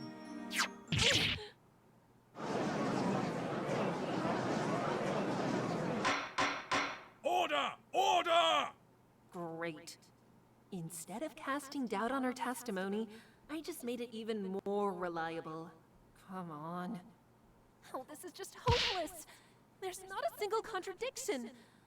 What am I supposed to do? Enough! I believe we have reached the end of this cross-examination. Agreed, Your Honor. I don't think our golden pixie can take much more. Best we put her out of her misery now. What about you, defense? Are you finished with this testimony? As far as the court can see, there were no contradictions contained within it. As things stand, we will have to trust in what the witness has told us. If you have a rebuttal, Miss Sykes, now would be the time to give it. Yeah, sure. I'll get right on it with a whole lot of nothing I can even say. Twilight? Do you have any ideas? Well, just one. But Great. What is it? I don't think it's a good idea, though. Well, just tell it to me anyway. We can decide together. I don't think we have the time for that, Athena. Let's just keep following the flow of the trial. Maybe something else will come up later that we can attack. No, we can't just let this slide. This testimony is too damaging. We have to strike now. I understand that, Athena. I do. But right now, I don't think there's anything more we can do. But we can't just give up, Twilight. You said you'd try and help me in any way you could. If you have an idea for how to get us out of this mess, even if it's awful, you have to tell me. Otherwise, we'll lose. I know that. But I can't let you do this. I've seen it happen before, and it's not worth it. There has to be another way. There is no other way. We need to do something right now. We can't let Scootaloo or Turning Page down. I'm not saying we should give up. I'm just saying that Unless you two are interested in sharing with the court what you are squabbling about, I believe it is time we moved on. No! I can't let this happen. If I let this testimony stand, I'll never be able to recover from it. Very well. Witness, thank you for your time. You may... Objection! Wait, hold on. There's something about the witness's testimony that I find strange. Oh, really now? Please, do tell. Athena, stop! Sorry, Twilight, but I can't just sit and wait for an opportunity to show itself. I have to knock this testimony down now. This better not be a bluff, Miss Sykes. Of course it isn't, Your Honor. It totally is. Shut up, Widget. Talking to yourself, are we? Don't let them distract you, Athena. If Twilight doesn't want to help me, then I'll just have to figure this out by myself. But there aren't any contradictions or flaws. Gosh, this What is now? awful. What would Mr. Wright do here? He'd turn his thinking around. Think outside of the box. If I can't cast doubt on the testimony itself, then what if I just cast doubt on the one testifying? Is there a way to do that?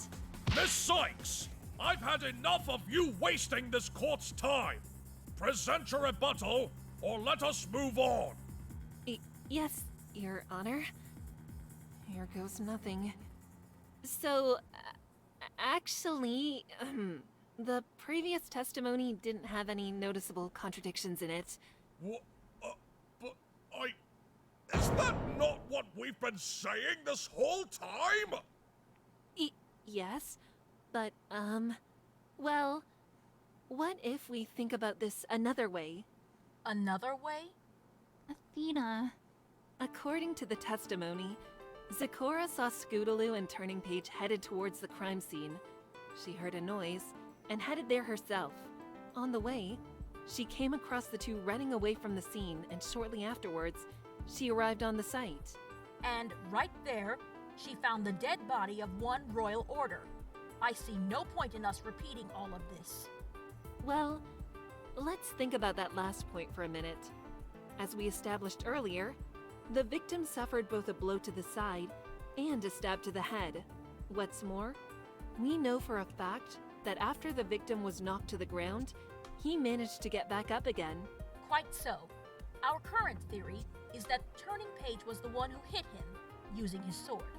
However, if he was killed right at that moment, the stab wound would be on the opposite side of his head.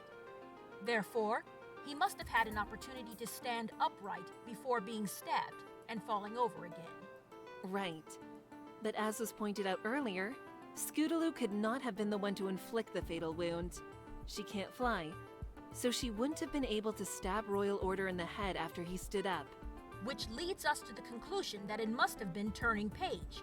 He used his magic to stab the victim with the scooter. There wasn't anyone else on the scene who could have done it, after all. This is it. Now's my chance. I may not personally believe what I'm about to say, but I don't have a choice now. Is she about to My say what I hand's been think? forced. Oh no, But no, no, there no, no, no, was no. someone on the scene, actually. After Scootaloo and Turning Page fled, someone else arrived and had the perfect opportunity to murder the victim. No. Athena, please. Wait! You aren't saying... Sakura. Defense? Let's assume that Turning Page really did hit his father, and he fell to the ground. Now, at that point, who's to say Scootaloo and Turning didn't flee right then, without killing him? Then that would mean the one who showed up on the scene after they left would have... Exactly. Given this scenario, it's entirely possible that our witness, Miss Sakura, is Royal Order's true killer. What?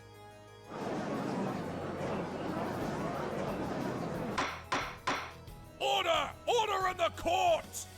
Miss Sykes, are you saying that her whole testimony was one giant lie made to cover up her crime? Not necessarily everything. Just the part where she claimed to have stumbled across the dead body. The defense believes that, instead of finding Royal Order dead, Sakura came across him as he was getting up. She then took the scooter that was left on the scene and stabbed him in the head. Afterwards, she reported the body to the police, claiming he was already dead when she found him. That is a ridiculous accusation! What could possibly be my motivation? Turning and Scootaloo don't have motives either. Is it really that much of a stretch to suspect you as well? Your Honor, I may not have any evidence to back up this claim, but you can't deny it is a possibility. As such, we shouldn't take stock in any of this witness's testimony. It's true. The yellow attorney brings up a good point. Yellow Would attorney. the court really do that, though? Dunno. But hey, if she's right, that means those two kids are innocent.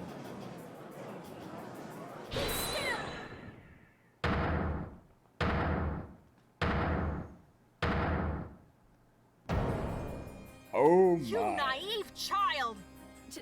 Child? Prosecutor Luna, please. There will be no insults in my courtroom. For one who knows not the weight of her words, I can't think of a better comparison. Hey! What gives? I was just... You intend to cast doubt on the witness in order to save your own clients. Yet, to do so, you accuse her of committing the crime herself. Well, what else was I supposed to do? That testimony... Was not at all conclusive. Huh? The witness never saw who the killer was. She didn't even clearly see who was running away from the scene. But that's what you and Your Honor were assuming. And it's your job to point out why that assumption is flawed. She's and helping demand her. further evidence and testimony for the prosecution to support their case. But instead of doing that, you have openly accused this witness. You have dirtied not just her name, but if you're wrong, yours as well. And you, ponies of the gallery. You who would be so quick to suspect this poor creature on nothing but a baseless theory. Shame on you all! Is this the kind of harmony Equestria seeks to share with the world? Order! Order! That's enough, Prosecutor Luna! Make one more disparaging remark towards Miss Sykes or the gallery, She's right. and I'll have you held in contempt of court! My apologies, Your Honor.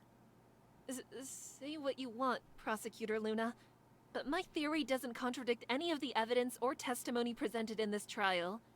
As long as that remains true, I'm free to continue asserting it.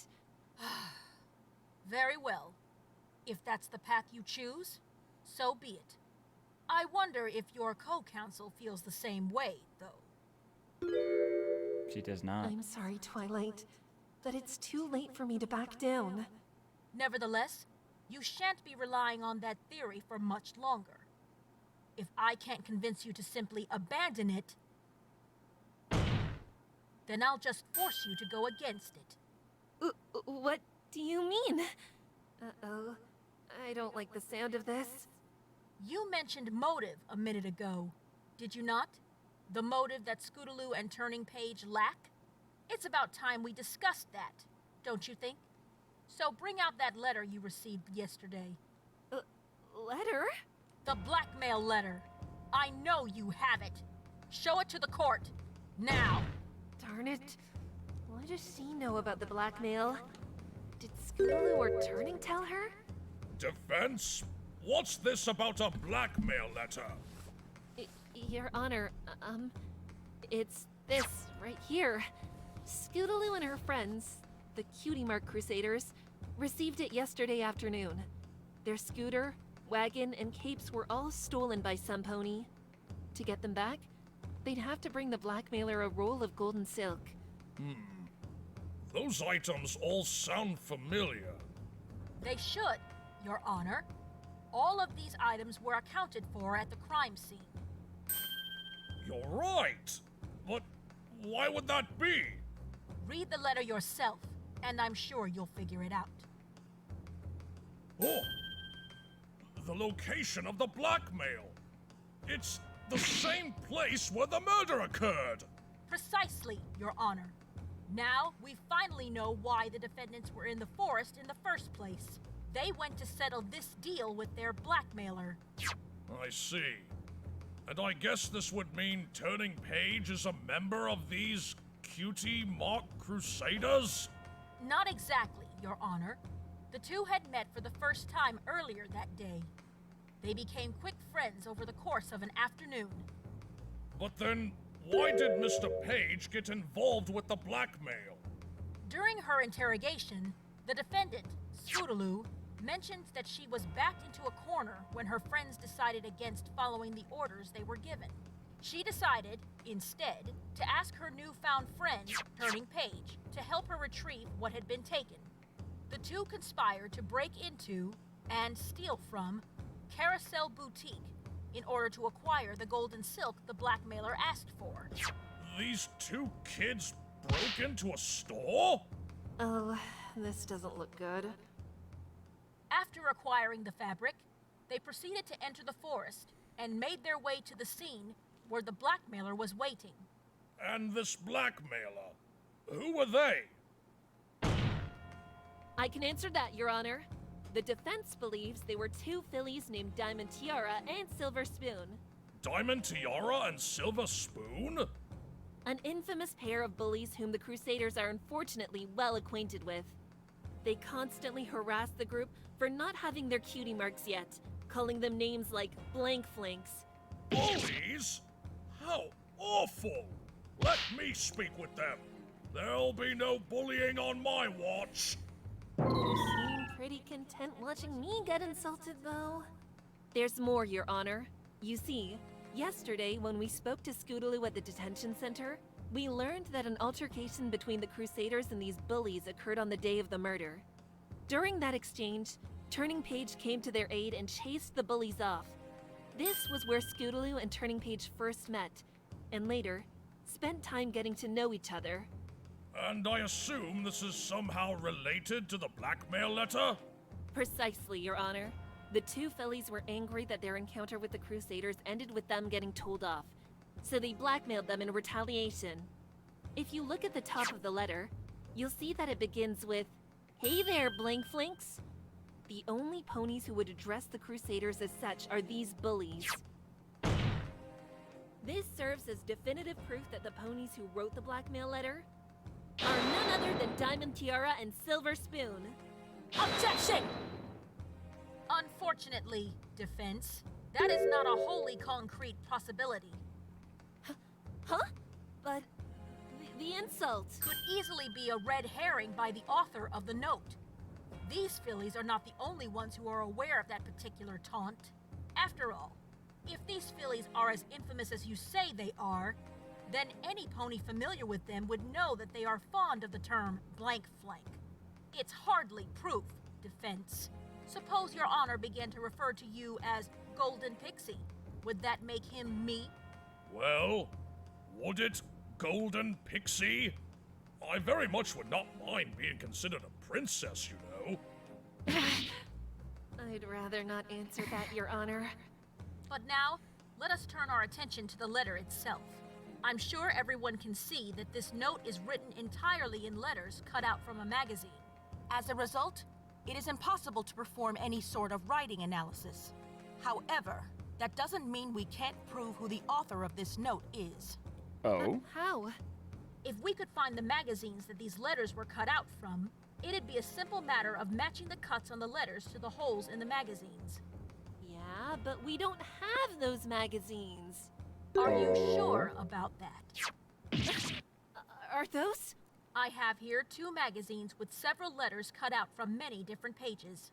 If the court would be so kind, I'd like to request some time for the police to analyze the letters on the note and the empty spaces in the magazines. If we get a match, then we'll know for a fact that the blackmail letter was written using these magazines.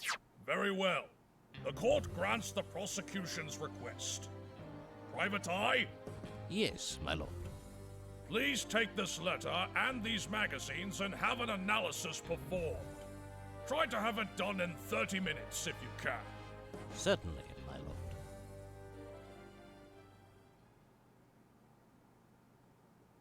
Prosecutor Luna, have the results come in yet? They were just delivered, Your Honor. And what's the conclusion? The letters on the blackmail note match the shape of the cuts in the magazines. I see. So it has been proven how the blackmail letter was written. But I fail to see how this helps us, Prosecutor. Rest assured, Your Honor. We did not simply pick those magazines up off the street or find them in a dumpster. You must have found them in either Diamond or Silver's house, right? Nope. The magazines that were used to write the blackmail letter were found in the home of Royal Order. What? What? Order in the court! Prosecutor Luna, are you saying that the one behind the blackmail was the victim himself? At the site of the blackmail, it was his body that remained after Scootaloo and Turning Page fled the scene. Additionally, the magazines used to write the blackmail letter were found in his home. It certainly doesn't look good for him.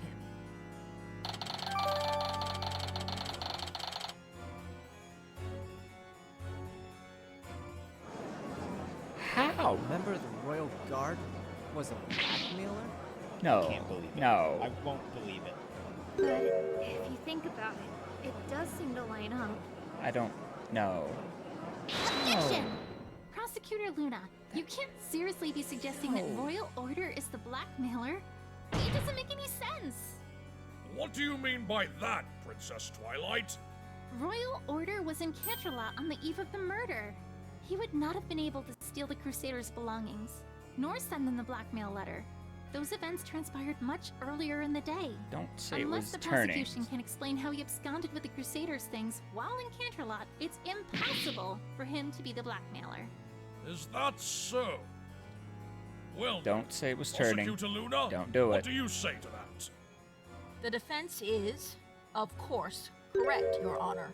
Given the fact he was in Canterlot when the theft occurred, Royal Order could not be the blackmailer. However, I don't recall ever asserting that he was. Don't say it. Miss Sparkle merely assumed that would be my argument, and has seemingly overlooked the fatal implication this evidence actually holds. Turning. What? Royal Order was not around to set up this whole blackmailing scheme, yet the fact remains that these magazines were discovered in his home. Come on. This can only mean that the perpetrator of this blackmailing must be some pony else who lives there. We know for a fact it can't be Turning, given that he went with Scootaloo into the forest to settle the deal. No. That leaves us with only one other possibility. His You don't mother? mean... The perpetrator can only be the victim's wife, Miss Fair Devotion. What?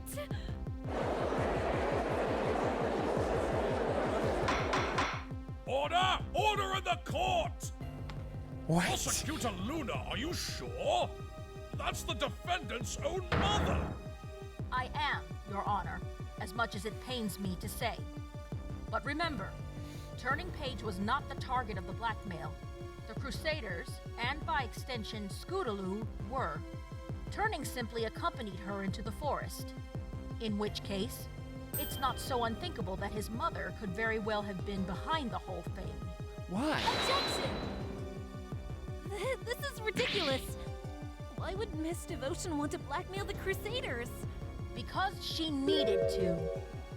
She Huh? needed to? You explained it to us earlier, Defense, did you not? Turning Page confronted two bullies earlier that day, Diamond Tiara and Silver Spoon. He intervened whilst they were harassing the Crusaders. However, you left out the most important detail. What detail? That Turning's attack resulted in the fillies' dresses getting ruined. Now tell me, Golden Pixie, what do you suppose happened afterwards? Afterwards? There's plenty more to this story than what has been told. Luckily, thanks to our interrogation of Miss Devotion, we are able to shed light on this matter. Please explain, prosecutor. According to Fair Devotion, Diamond Tiara's mother, Spoiled Rich, met with her later that day, after hearing about the incident from her daughter. Those dresses Turning Page dirtied were custom-made and quite expensive. So, of course, Mrs. Rich was rather upset to hear about what had happened to them. Seeing as how the fault lay with her son, Spoiled demanded that Miss Devotion pay back the money in compensation. And she agreed to that. Why? Once again, out of necessity.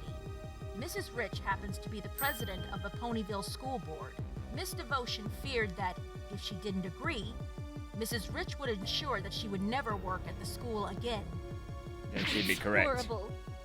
But now I'm sure you can see why Miss Devotion would need to get her hooves on a great deal of money quickly. But the blackmail letter didn't ask for money. It asked for the fabric. Indeed it did. Now, why, Miss Sparkle, would that be the case? Why? Well, because... Like I said, it takes a long time to Costs make, a and it lot of costs money. a lot of money. The fabric would fetch a pretty high price if sold to the right pony? Exactly.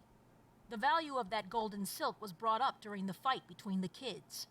Turning must have overheard what was said and recounted the details to his mother when she confronted him. And that, fillies and gentle colts, is precisely what gave Miss Devotion the idea to blackmail the Cutie Mark Crusaders. She did it in order to pay off Spoiled Rich. Wow. What is even happening right now? Luna somehow opened up the possibility that Fair Devotion wrote the blackmail letter. You presented a very convincing argument, prosecutor. But there's still one thing that troubles me. And what would that be, Your Honor? Earlier, you said that you think Royal Order is somehow involved in the blackmail. But it's been proven that he wasn't around to steal the Cutie Mark Crusaders' effects or send the letter. So, how can that be? There's no big mystery here, Your Honor. It's easy to imagine that Miss Devotion and her husband were working together. Working together? But I thought Mr. Order had gone into that forest to look for his son. So Miss Devotion claims, but the prosecution sees no reason to trust her word anymore. The instant these magazines were matched with this blackmail letter, all of her testimony became highly suspect. You're quite right. The magazines leave little room for doubt in regards to who the blackmailer was. which means they also cast doubt on her explanation for Mr. Order's movements. Taking that into account, we must seek another explanation for why he went into the forest. Luckily, there is a rather simple one. Perhaps, as soon as Mr. Order got home, Miss Devotion explained the whole situation to him. Armed with the knowledge of the blackmailing and the fabric roll, he would have left immediately for the castle. That would be the real reason why Royal Order went into the forest that night. He intended to act as the recipient for the blackmail.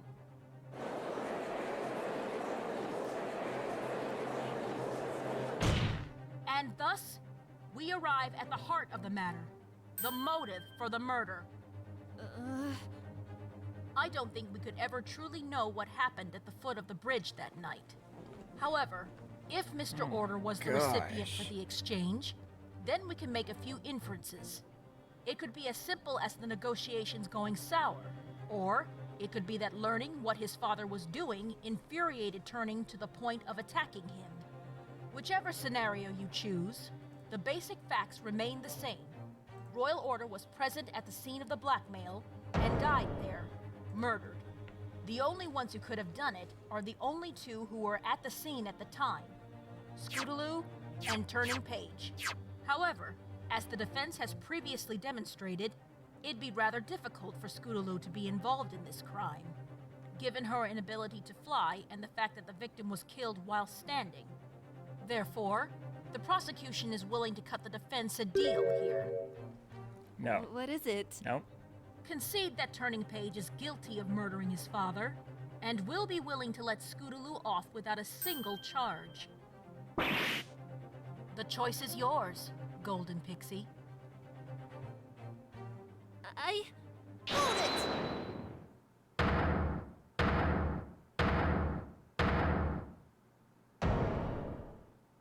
Your Honor? No! Defend me if you must. But just know that if I think things start to look bad, No. I won't hesitate to confess if it means saving her. He's going to confess. I have to stop him. Objection! Turning, don't do this! We don't have to give up yet! Thank you for fighting so hard for us, Miss Sykes. But this is honestly for the best. Objection! No! It's not. I promised you both. I'd save the two of you together! But there's no way you can do that now, can you? And besides, this is... Just tell me one thing, Turning. Who was it that you met at the bridge? Was it really your father? No. So I was right then. It was Diamond Tiara and Silver Spoon. Well, yes, it was. But that's... Ha! See, Luna? The defendant just disproved your whole theory. Objection! Yes, congratulations, my dear Golden Pixie. You can now add perjury to the defendant's list of charges. Objection! Not if he's telling the truth, Prosecutor Luna. In that case, defense, let's clear this matter up once and for all, shall we? Wait, but I... Shh! It's all right, Turning Page. Don't forget what I told you before this all started. You and Scootaloo have nothing to worry about, I promise. Surely, Miss Sykes can promise you the same? Is she? Yes, she's trying to help them. Of course! That explains all those hints from before. And why she got so mad when I accused Zecora, too. There's no way I can do this by myself.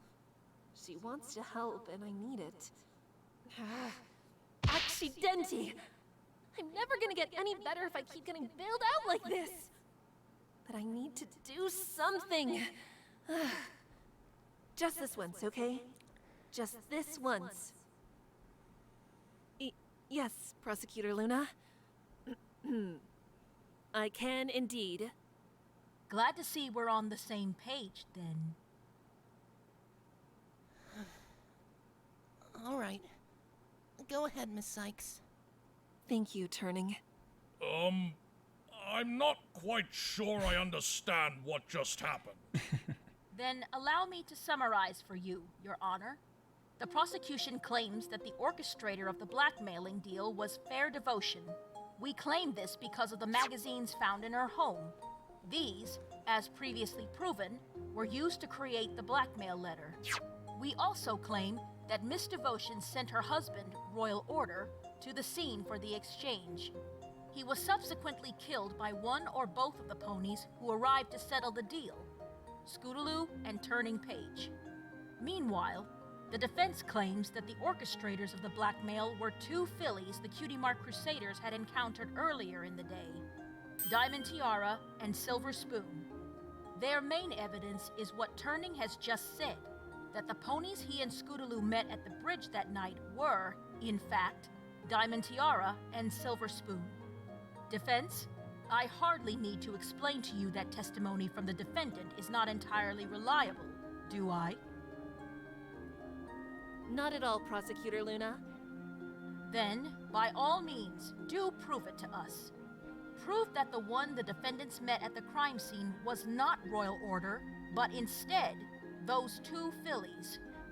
If I'm right that she's helping, then I have to believe that the evidence I need has already been shown.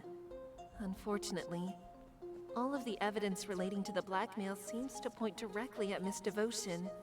In that case, instead of trying to prove who the blackmailer was, I should focus on figuring out everyone's movements that night. If I can show that Royal Order's actions contradict the blackmailers, it should be enough to bring those two fillies to the stand. Prosecutor Luna, I have a question for you. How do you think the victim made it to the scene of the blackmail? Ah, now we're asking the real questions. The prosecution is under the assumption that the victim would have wanted to get there as quickly as possible. Thus, he likely would have teleported as far as we know he could go, the crossroads, and simply walked the rest of the way. Simple, no? Objection! Unfortunately, Prosecutor Luna, that's not possible. Why not, defense? Turning? Scootaloo? Yes, Miss Sykes? Remind me once again at what time the two of you entered the forest. It was around 9:25. I'm pretty sure. And while you were walking through the forest, did you ever come across anyone? No. I don't think so. Prosecutor Luna, can you remind the court what time the victim left his house? As we heard from Detective I's testimony, it was 9:30. And do you know how long it takes to reach the crossroads from the forest entrance? About 5 minutes. Precisely. And that clears it all up then, doesn't it? I'm afraid I'm not following. The prosecution claims that Royal Order teleported himself to the crossroads as soon as he left his house. In other words, at 9:30. Additionally, we've just confirmed that Turning and Scootaloo entered the forest at 9:25. After a 5-minute walk, they would have reached the crossroads at 9:30. Oh! In conclusion, the victim couldn't have teleported to the crossroads immediately after leaving his house, because if he did, he would have appeared right in front of the defendants. Objection! Very impressive, Golden Pixie. You've proven that Royal Order couldn't have been walking ahead of the defendants. But what's preventing him from having followed behind them? It might mean he was a little late to the meeting, but that alone doesn't make it an impossibility. Unless you have proof to the contrary, defense? Zecora Is something wrong, Miss Sykes? You look like you've come to a terrible realization. He's right. I have. And you just stood there, taking care of plants the whole time? Weren't you worried about two kids going so far into the forest by themselves? Of course I was. Who wouldn't be? After all, they were in the Everfree. But for all that time there was no sound, nor any sign that they were found. Except the... On the path I kept one eye, in case they return or another pass by. I guess no one ever came then? No one did, neither pony nor foal. I finished my work without seeing a soul. The contradiction is obvious, but unless I retract my earlier accusation, it won't be credible. Defense? What have you hit upon? That you have to swallow your pride. So, this is what Luna meant when she said she'd force me to abandon that theory. The only reason I made it was to remove that damaging testimony from the court's consideration. But now it's coming back to bite us. No, to bite me. This must have been what Twilight wanted to warn me about. She knew this could happen. Well, Golden Pixie? Don't keep me waiting. Once again, I don't think I have much choice. No, that's not right. Not again. This isn't like before, when I could have let it go. This time, I really have no choice. I have to do this. And Luna knows it. If she isn't out for blood, then letting Zecора's testimony stand shouldn't be much of a problem, regardless of how much it hurts our case. At this point, that's what I have to believe. Your Honor, Yes, Miss Sykes? before the defense makes its next argument, we would like to retract our accusation of Miss Zecora. Defense? Did I hear that right?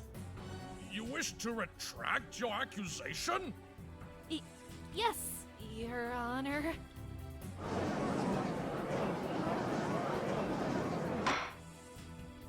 I'll have you know, Miss Sykes, that I don't take kindly to fruitless accusations.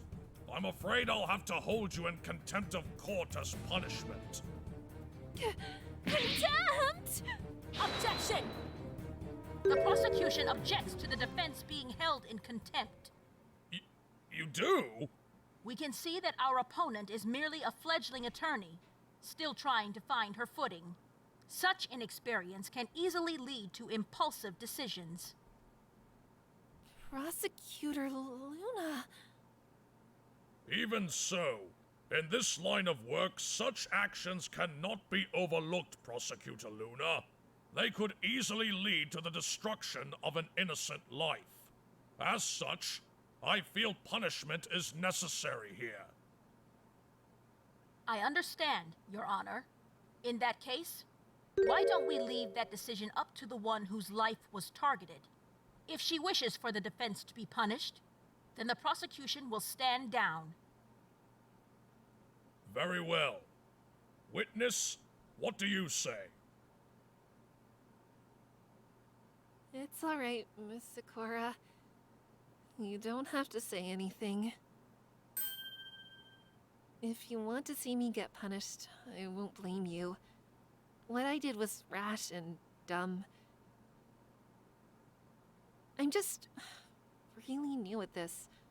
Twilight here tried to stop me, but I didn't listen to her. As a result, I put you in danger. Even though I knew I had no real reason to suspect you of anything. Especially when a certain filly made me aware you'd never murder any pony.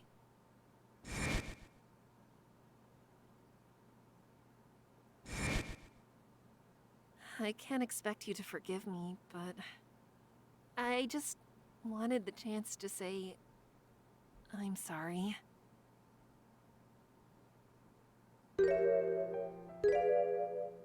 I understand what you meant to do, saving both Turning and Scootaloo.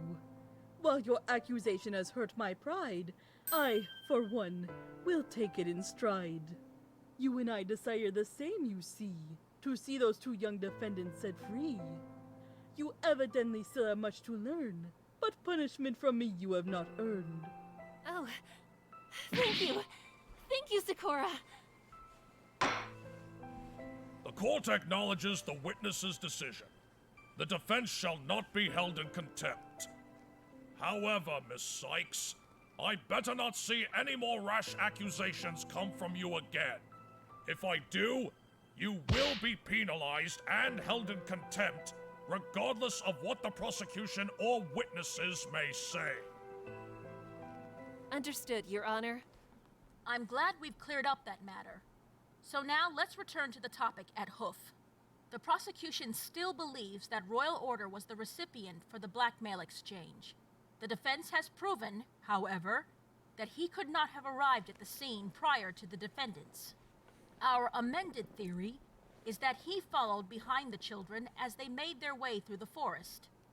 Defense, do you have any objections to this interpretation? I do. Then, by all means, state them here and now. It all relies on Zecora's witness testimony. If you recall, she claimed to have kept an eye on the forest path ever since she saw Turning in Scootaloo Pass. She continued watching until 10:10, when she finally retired for the evening. During that entire time, she didn't see any pony following behind the defendants. That means the victim couldn't have passed by during that time frame. Objection!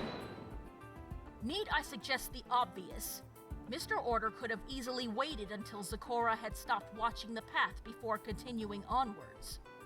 Or better yet, he could have simply walked off the path and through the woods himself using an illumination spell. Objection! But that doesn't make any sense either. There's no way he could have known when Zecora would leave. Even if, for whatever reason, he did wait, it takes about 15 minutes to reach the scene from Zecora's hut anyway. He'd be arriving at the castle no later than 10:25. But we know Turning in Scootaloo had likely left the castle by that time. Zecora spotted one of them in the form of a small shadow at 10:20. There would have been no chance for negotiations to even occur, let alone turn sour. And the chance of using an illumination spell? Highly unlikely. The Everfree Forest is pitch black at night. Under the cover of trees, you'd need a very strong source of light to find your way through. A light that strong in a place that dark would no doubt have caught Zecora's attention, no matter where it came from. Indeed. There's no way I would have missed a light, and I did not see one at all that night. Which leads us to only one conclusion. Royal Order could not have followed behind the defendants, nor made it to the scene ahead of them. Thus, Royal Order could not have been involved in the blackmail.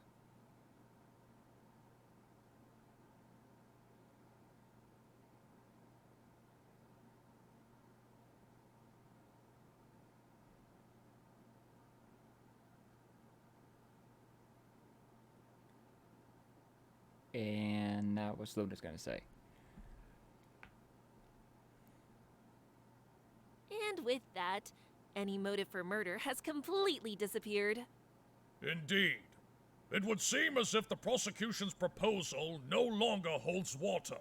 What say you in response, Prosecutor Luna? Simply this, Your Honor. Bravo, Miss Sykes. That was a fantastic rebuttal. Oh, thanks? I could say the same thing to you, given how much you helped. It's too early for thanks, Golden Pixie. Oh boy, back to the nickname already. Your assertions are solid and well-founded, but unfortunately, they are far from impregnable. What do you mean? Your claims hold strong only so long as the two assumptions they're based on are true. What assumptions? The first is the small shadow Miss Zecora saw. We can't know for certain it was related to these kids. If it's not, then we have no way of knowing exactly when they left the scene. In that instance, it would be more than possible for Royal Order to arrive late at the scene and still meet the defendants there. Well, why don't we ask them now? Objection! Any testimony they could offer on this matter would be heavily influenced by your own remarks, defense. They could easily claim to agree with your statements in order to support your story, and that would get us nowhere. That may be true, but I'd still like to hear what they have to say regardless. We're using our right to remain silent here. Yeah. What? Why? If they told you, Golden Pixie, would that not defeat the entire purpose of the right? You're right. Fine then. What's the second assumption? Your initial rebuttal was based on the fact that Royal Order left his house at the specified time of 9:30. However, this information came from Miss Devotion, whose testimony is questionable. Can we really trust the time she gave for when her husband left home? And finally, there's one last problem with your rebuttal. There's still more? Even if we grant that those assumptions are true, your arguments utilize several different measurements of time in order to make your point stand. These measurements are but estimates based on a pony's gait. Depending on the difference in size, walking speed, and other varying factors, there's always going to be a slight difference in how quickly or slowly one can travel from point A to point B. So, even though it may seem as though Royal Order would have teleported into the crossroads right before the defendant's eyes, it's still entirely possible that he could have done so before the two ever reached the area. No!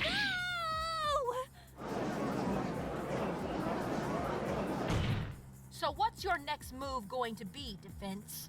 I'll grant that you managed to cast doubt on Royal Order acting as the blackmail recipient, but it still hasn't been proven to be false just yet. As long as we have no reason to doubt that Miss Devotion was the one behind the blackmail, it'll be difficult to refute this point. But she's not the one behind the blackmail. Turning said it himself. The ponies he and Scootaloo met at the castle were Diamond Tiara and Silver Spoon. Go. And yet, no evidence has been submitted which would suggest that either Diamond Tiara or Silver Spoon were even at the scene of the crime. We only have the defendant's words, which cannot be fully trusted. Well, I know for a fact that Diamond and Silver were the ones who made the blackmail letter. They have to be the ones who were there that night. But how am I supposed to prove that if I can't even use Scootaloo and Turning's own words? If I'm right about Luna, the evidence to prove it must exist. But I've never even seen these kids before. How am I supposed to be able to— Objection!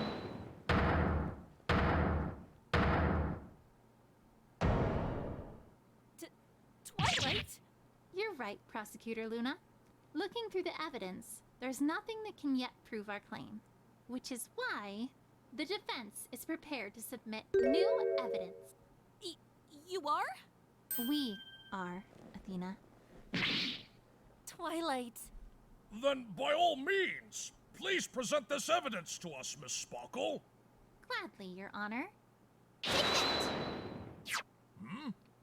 Are those pieces of glass? Her In a glasses. sense, Your Honor, but not quite. These glass fragments were found at the scene of the crime. However, Silver the Spoon investigation wears concluded that they were glasses. actually a broken pair of nearsighted glasses. Glasses? Exactly.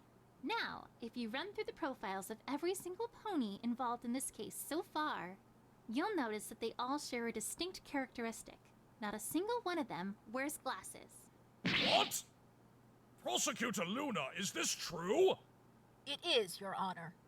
That would, of course, make these shards of glass seem irrelevant to the case.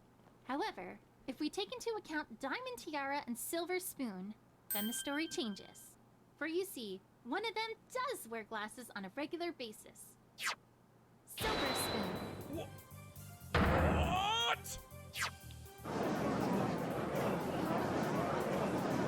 Objection!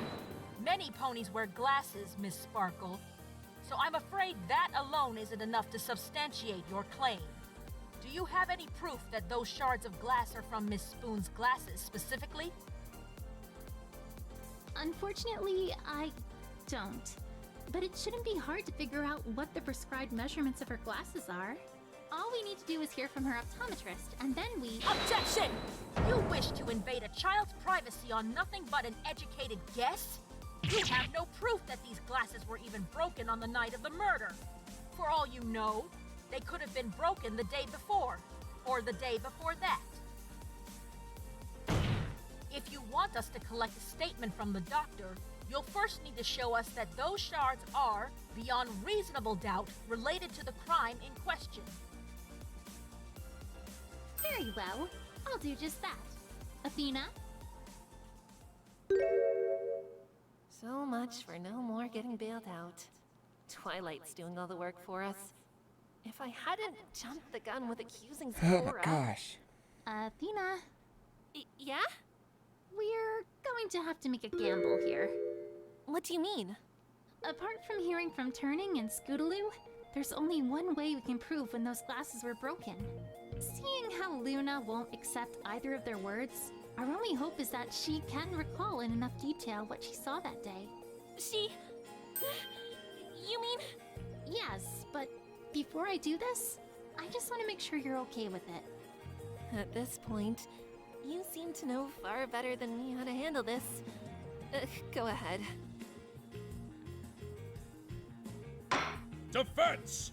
Present your evidence to the court now! What can prove the connection these glass shards have with this case? Your Honor, if you recall, we heard testimony from Zecora earlier. She spoke about what she was doing that day before the crime occurred. One of those activities was looking for rare flowers, right around the scene of the crime. Yes, for along that castle's cliffside, sometimes rare flowers peek and hide. Sadly, when my search was done, I left without finding a single one.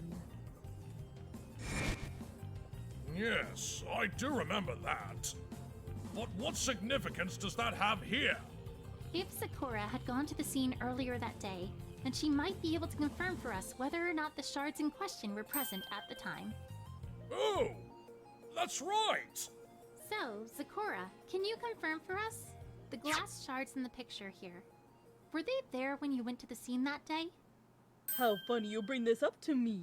It just came rushing back, you see. That night at the scene, those shards I did spy. The glint of the moonlight caught my eye. And as for their presence earlier that day, I think you'll like what I have to say.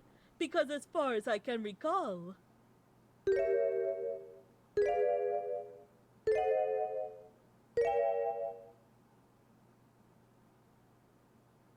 there were no glass shards there at all. Thank you, Zecora. You've been a great help. So there you have it, Prosecutor Luna. The glasses were undoubtedly broken on the day in question, at some point prior to Zecora coming across the body. And I'm confident that once you get these shards examined, you'll find that they match up with the glasses Silver Spoon is prescribed to wear. That, in combination with the defendant's testimony, will leave very little room for doubt, I'd say.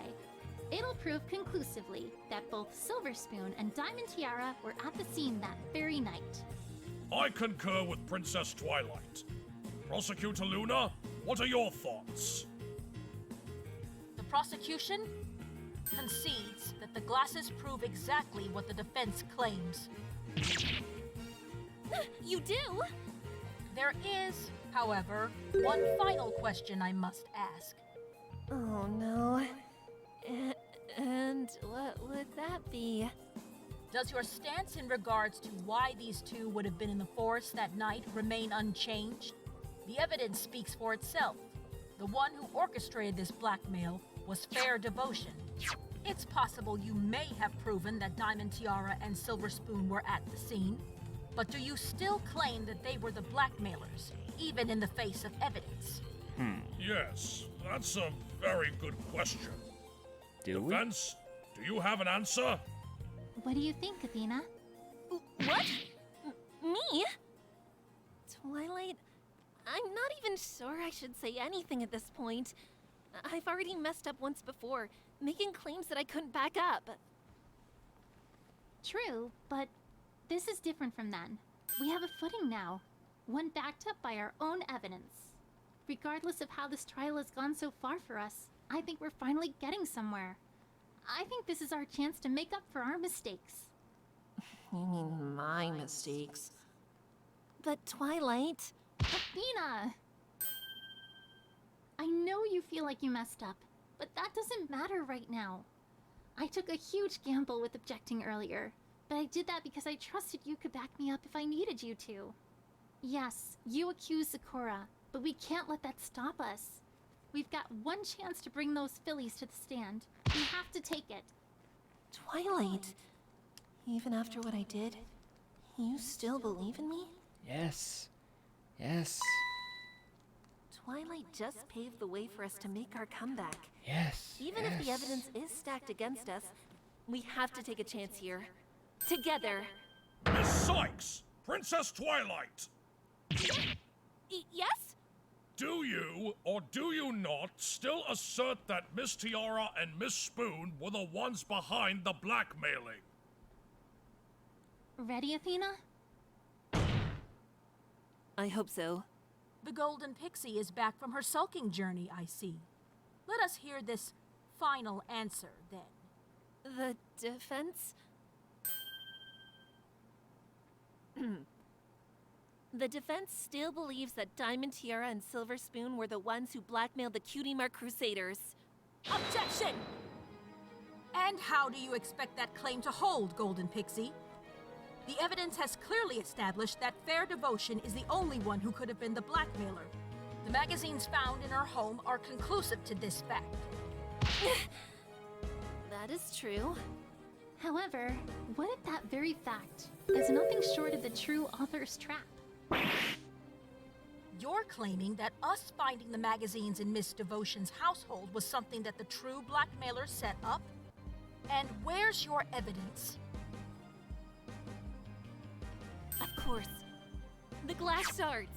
They prove that Silver Spoon and, presumably, Diamond Tiara were both at the scene where the blackmail was supposed to occur. That can't be a coincidence. If the magazines say they can't be the blackmailers, then perhaps that evidence should be called into question. Exactly. The glass shards found at the scene corroborate the defendant's testimony. So if anything's suspect here, it's those magazines. It's quite possible they could have been placed in the victim's home in an attempt to mislead the investigation. Yet, you have no definitive proof of your claim, just speculation and guesswork. Then there's only one way we can settle this. The defense wishes to call Diamond Tiara and Silver Spoon to the stand. We know they were there. It's impossible to hide that now. What matters at this point is what they saw. Were they the blackmailers, or was it someone else? The only way we can find out for sure is by hearing what they have to say.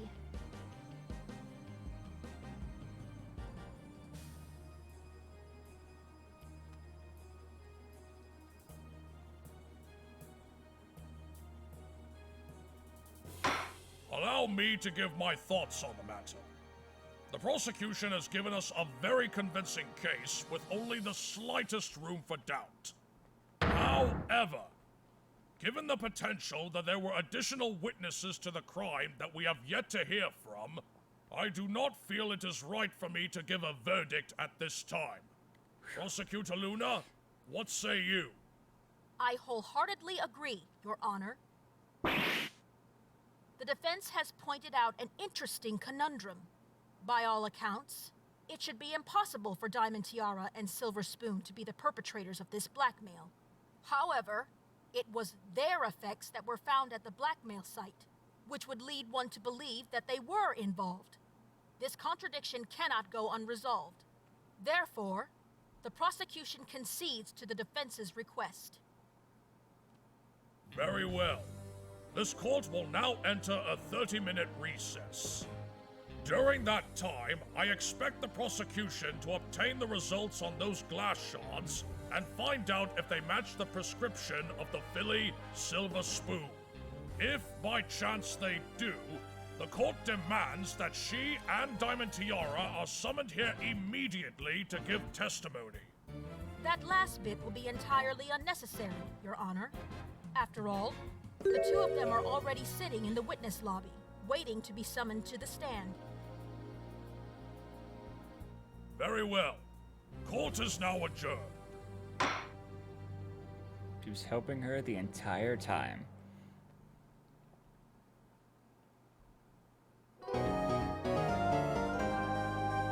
Diamond Tiara and Silver Spoon.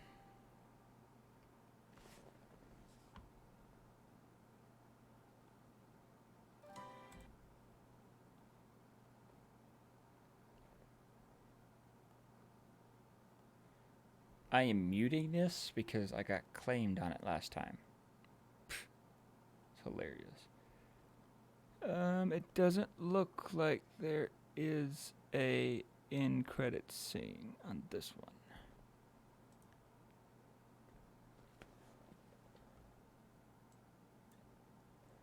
It doesn't look like it. But let me see just in case.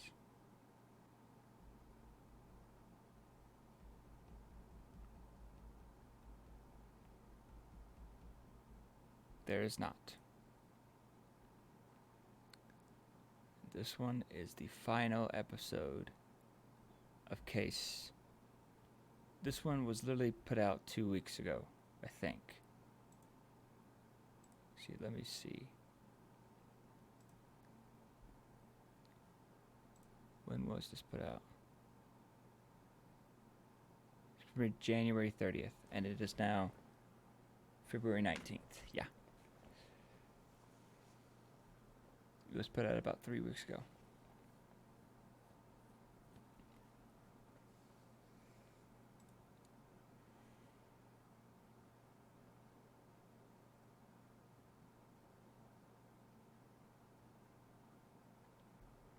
Or maybe, okay.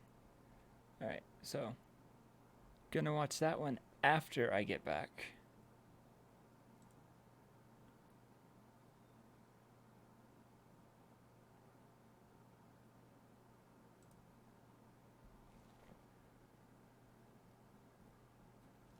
Yeah, I've got nothing else to say except that, again, this was amazing. The quality went up again, with even better, what are they called, sprites?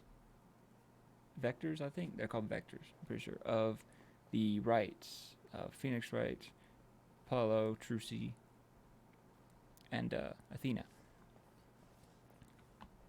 I like the new vectors. I mean, Phoenix's mouth could be a little bit better, but that's just nitpicking, really. Everything else was great so far. Freaking Princess Luna as the prosecutor was just uncalled for. Did not expect that whatsoever. I almost fell in my chair. Noticing hints of her helping was pretty cool.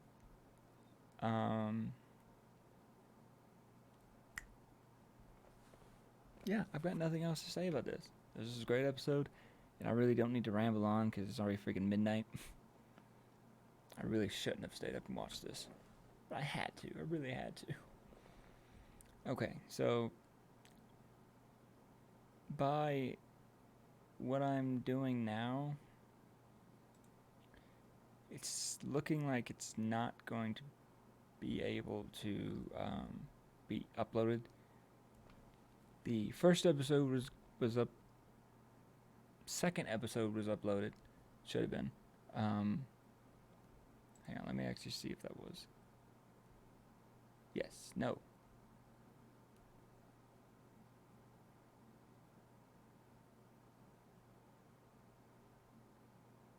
Huh? Oh, I'm stupid. I just watched episode 3. Episode 2 is not going to be published until I get back. Sorry about that. It's just not going to happen. I already need to get sleep and everything. So I really hope you enjoyed the video. Please leave a like if you did. Please consider subscribing, because I do these kind of reactions all the time. And if you do subscribe, please hit the notification bell so you won't miss another video that I post. And I will see you on the next one. Bye.